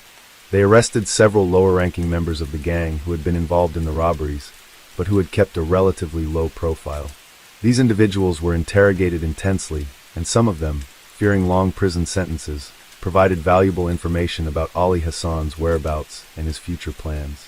The police were able to piece together a pattern of behavior, narrowing down the likely location of Hassan and his key associates. In late June of 1982, the task force received a tip-off from an informant about the whereabouts of Ali Hassan. The gang was reportedly holed up in a secluded villa near the coastal town of Langkawi, where they had been lying low, possibly planning their next move. It was clear to the authorities that Hassan had been using the villa as a temporary base of operations, where he and his closest associates could regroup and count their stolen riches. On the night of July 7, 1982, the police executed a daring raid on the villa. The operation was carefully coordinated, with multiple units surrounding the area to ensure that the criminals could not escape. The officers knew that this was a make-or-break moment. Hassan was not only the mastermind of the robberies, but also the leader of a dangerous gang with connections to organized crime syndicates throughout the region. The raid was fast and precise. By dawn, Ali Hassan, Khalid Ibrahim, and Zainab Rahman were all in custody. The police found substantial evidence at the villa linking the criminals to the two major heists in Kuala Lumpur and Penang, including large sums of stolen money, gold bars, and other valuables. In addition, documents detailing future heists and criminal activities were discovered, revealing the full extent of Hassan's ambitions. The syndicate's plans were far-reaching and had the potential to destabilize the region's financial institutions. The authorities knew that capturing Hassan and his crew had been crucial not only for solving the robberies, but for preventing further chaos. The arrests of Ali Hassan and his associates were hailed as a major victory for law enforcement in Malaysia. The successful operation signaled the end of one of the country's most dangerous and highly organized criminal syndicates. Hassan and his crew were brought to trial in October 1982, facing numerous charges, including armed robbery, extortion, and money laundering. The trial was closely watched by the public, as it was one of the most high-profile criminal cases in Malaysia's history. During the trial, the prosecution presented overwhelming evidence, including the testimonies of several captured members of the syndicate who turned state's witnesses. It became clear that Ali Hassan's criminal empire had been much larger than originally suspected, with connections to corrupt politicians, businessmen, and even international arms dealers. The court heard harrowing details of how Hassan and his gang had terrorized the financial sector, planning and executing the heists with precision and brutality. Ali Hassan was found guilty on all counts. He was sentenced to death by hanging, as the court deemed his crimes to be among the most heinous in Malaysia's history. His key associates, Khalid Ibrahim and Zainab Rahman, were also convicted of multiple charges and received long prison sentences, though they were spared the death penalty due to their cooperation with the authorities. Several other members of the syndicate were sentenced to varying lengths of imprisonment. In the wake of the trial, the Malaysian government took significant steps to strengthen the country's security systems, particularly in the financial sector. New laws were introduced to combat organized crime, and more stringent measures were implemented to safeguard the country's banking institutions from further criminal exploitation. The police force was reorganized to focus on dismantling criminal syndicates, and special units were established to investigate organized crime on a regional scale. The capture and conviction of Ali Hassan and his gang marked the end of a chapter in Malaysia's fight against organized crime. It served as a stark reminder of the power of criminal syndicates and the lengths to which they would go to amass wealth and influence. The case became a symbol of the importance of law enforcement cooperation, the value of intelligence gathering, and the relentless pursuit of justice. For many, the fall of the Silver Tiger Syndicate was a victory for the rule of law and a signal that even the most powerful criminals could be brought to justice. Let's jump to next story. Story 10. In 1981, Southeast Asia was a region experiencing both social and political challenges. The economy was in flux, governments were dealing with insurgencies, and corruption was prevalent. Amidst this turmoil, one of the most notorious and shocking criminal events of the year occurred in the Philippines. This was the case of the infamous Bangko Filipino robbery, which involved a group of highly skilled criminals led by an individual who would soon become infamous for his role in one of the largest bank heists in Southeast Asia. The mastermind behind the robbery was Rafael Rafi Medina, a seasoned criminal known in the underground world for his intelligence, strategic planning, and previous involvement in minor but highly lucrative crimes. Medina was born in 1953 in Manila, Philippines, into a working-class family. His early years were marked by hardship, and after a series of personal losses, he found himself drawn to the criminal underworld. Over the years, Medina became involved in a variety of illegal activities such as extortion, smuggling, and fraud. However, he quickly gained a reputation for being exceptionally good at orchestrating large-scale heists and scams. Medina was not a typical criminal in the sense that he did not seek violence or chaos. Instead, he focused on perfecting his craft, planning, executing, and ensuring that his crimes went off without a hitch. He built his network with caution, carefully choosing accomplices who shared his meticulous attention to detail and avoidance of unnecessary risk. While his network was small, it was composed of highly trained individuals who could carry out complex tasks efficiently. Medina's right-hand man in this robbery was Antonio "Tony" Morales, a former soldier who had left the military due to a series of controversial incidents involving corruption. Morales was a man of few words, but he was known for his strength, loyalty, and his exceptional skills in handling firearms and physical security. He was the muscle in the operation, while Medina acted as the mastermind, creating the plan and overseeing the execution. Together, the two men formed a formidable partnership, with Medina handling the intellectual side of the crime and Morales ensuring its physical success. Their target was Banco Filipino, a prominent financial institution in the heart of Manila. Banco Filipino had established itself as one of the country's most trusted banks, with its reputation built on strong customer service and a solid history of economic growth. However, Medina and Morales knew that even the most secure institutions had their vulnerabilities. Over the months leading up to the heist, they meticulously studied the bank's security systems, monitored the behavior of employees, and gathered information on the bank's routines. Their plan was not just to break into the vault, but to do so in a way that would minimize risk and leave no traces behind. They began their preparations by recruiting a small but capable crew. This included Felipe Pilo Santos, an expert in disabling alarm systems, and Javier "Javi" Ledesma, a former locksmith who could easily bypass security doors and locks. These individuals were crucial to the success of the operation. Though each of them came from different backgrounds, they all shared a deep loyalty to Medina, who had promised them a large cut of the stolen money. The team worked in secrecy, meeting in remote locations to avoid detection by law enforcement. Medina and his team knew that they would need to be both patient and methodical in order to avoid raising suspicion. Banco Filipino had advanced security systems for the time, including motion detectors, reinforced vault doors, and armed guards who patrolled the premises. But Medina's careful planning and inside knowledge made him confident that they could execute the robbery with precision. The final key player in this operation was Maria Mia Castro, a trusted associate of Medina, and a woman with a talent for getting information from individuals without raising suspicion. Mia was tasked with gathering intel on the bank's employees, particularly those with access to sensitive areas like the vault and the back office. Her charm and ability to blend in with people made her invaluable. She spent weeks befriending staff members, gathering information about their routines, and learning the inner workings of the bank. She also worked to identify any potential weaknesses or irregularities in the security system that could be exploited.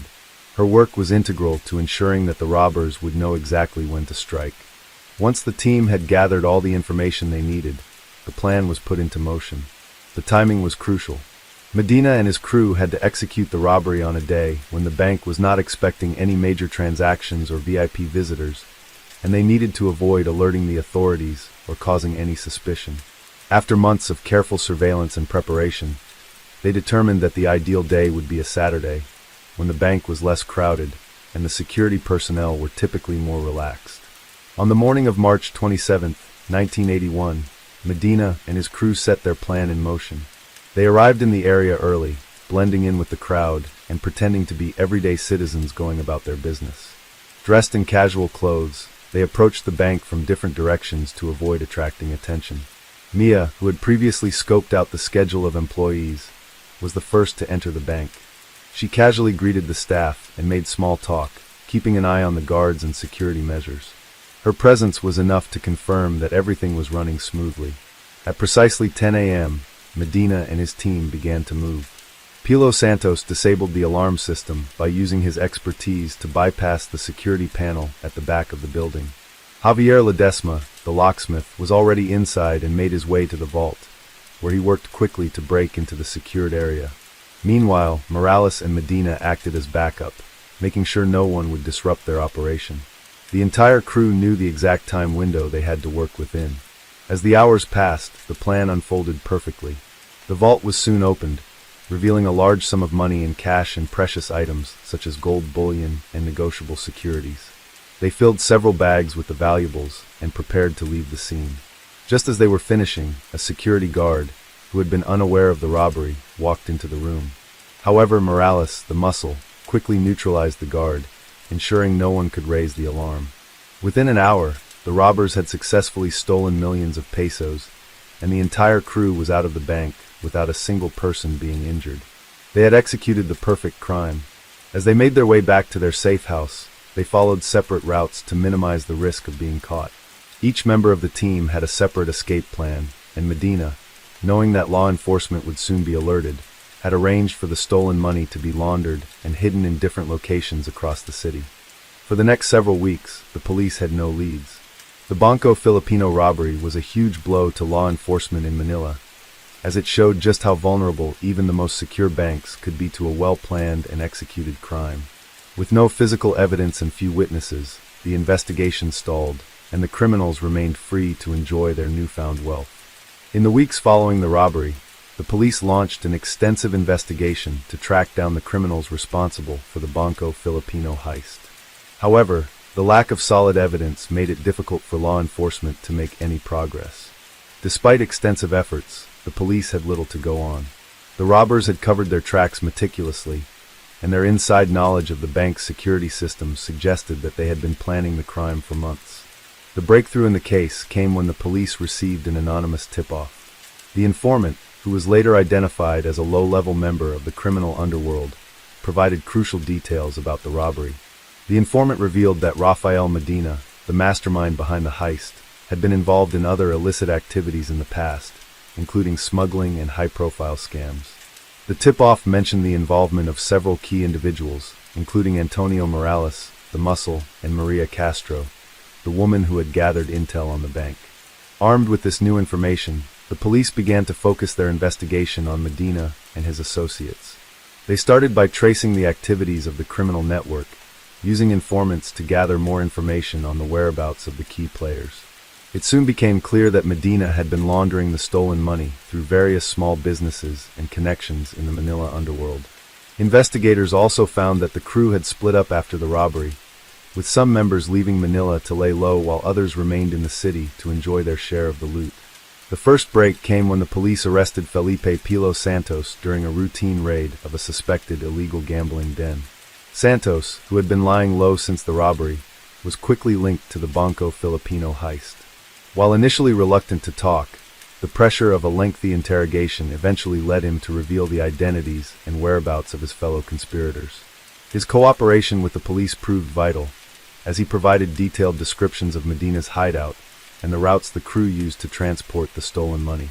With Santos' information, the police were able to narrow their search to a small warehouse in the outskirts of Manila, which was known to be one of Medina's operations bases. On the night of June 15, 1981, the police launched a carefully planned raid on the warehouse. The raid was swift, and several members of the criminal crew were arrested. However, Medina, Morales, and Castro had managed to escape just hours before the operation took place. Despite the setback, the police remained determined. They increased their efforts, using the new leads to track down the remaining members of the syndicate. The hunt for Rafael Medina, Antonio Morales, and Maria Castro became the most high-profile case in the Philippines at that time. The authorities issued a nationwide alert, and the search for the trio was extended to neighboring countries in Southeast Asia. The police received intelligence reports that Medina and his crew had crossed the border into Malaysia, and they intensified their investigation into the region. As the months went by, the pressure mounted on Medina and his associates. With the stolen money quickly running out, the criminals were forced to take desperate measures. On September 10, 1981, The police received another tip-off that led them to a remote location in northern Malaysia, where Medina and his crew had been hiding. Working closely with Malaysian law enforcement, the Philippine National Police executed a joint operation to capture the criminals. The final confrontation took place in a secluded cabin in the jungle, where Medina, Morales, and Castro had been living under assumed identities. The police surrounded the cabin, and after a brief standoff, the criminals were captured without incident. Medina was found with large sums of money that had been hidden away in his personal belongings, and Morales and Castro were apprehended alongside him. The trio was flown back to the Philippines, where they faced charges for their involvement in the robbery, as well as for their other criminal activities. The trial that followed was one of the most highly publicized events in Philippine history.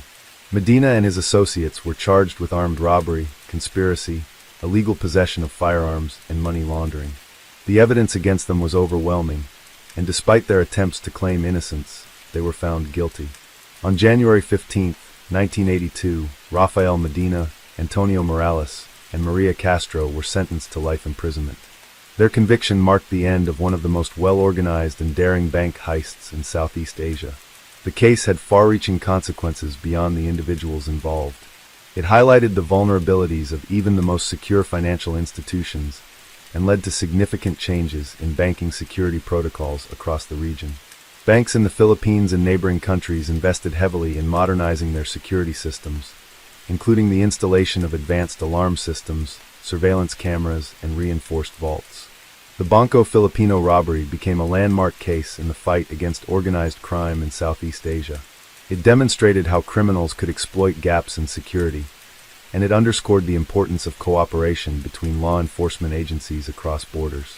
The successful capture of Medina, Morales, and Castro was seen as a triumph for the police forces of the Philippines and Malaysia, and it sent a strong message to other criminals that organized crime would not go unpunished. For the victims of the robbery, the emotional toll of the event remained for years. The staff and customers of Banco Filipino, who had been present during the robbery, were left with lasting psychological scars, but many found solace in knowing that the criminals had been brought to justice. The robbery had shaken the confidence of the public in the banking system, but over time, the reforms and improved security measures helped restore trust in the institutions that had been targeted. In the end, the Banco Filipino robbery of 1981 was not just a tale of crime and punishment, but a reminder of the importance of vigilance, preparation, and the power of cooperation in bringing even the most elusive criminals to justice.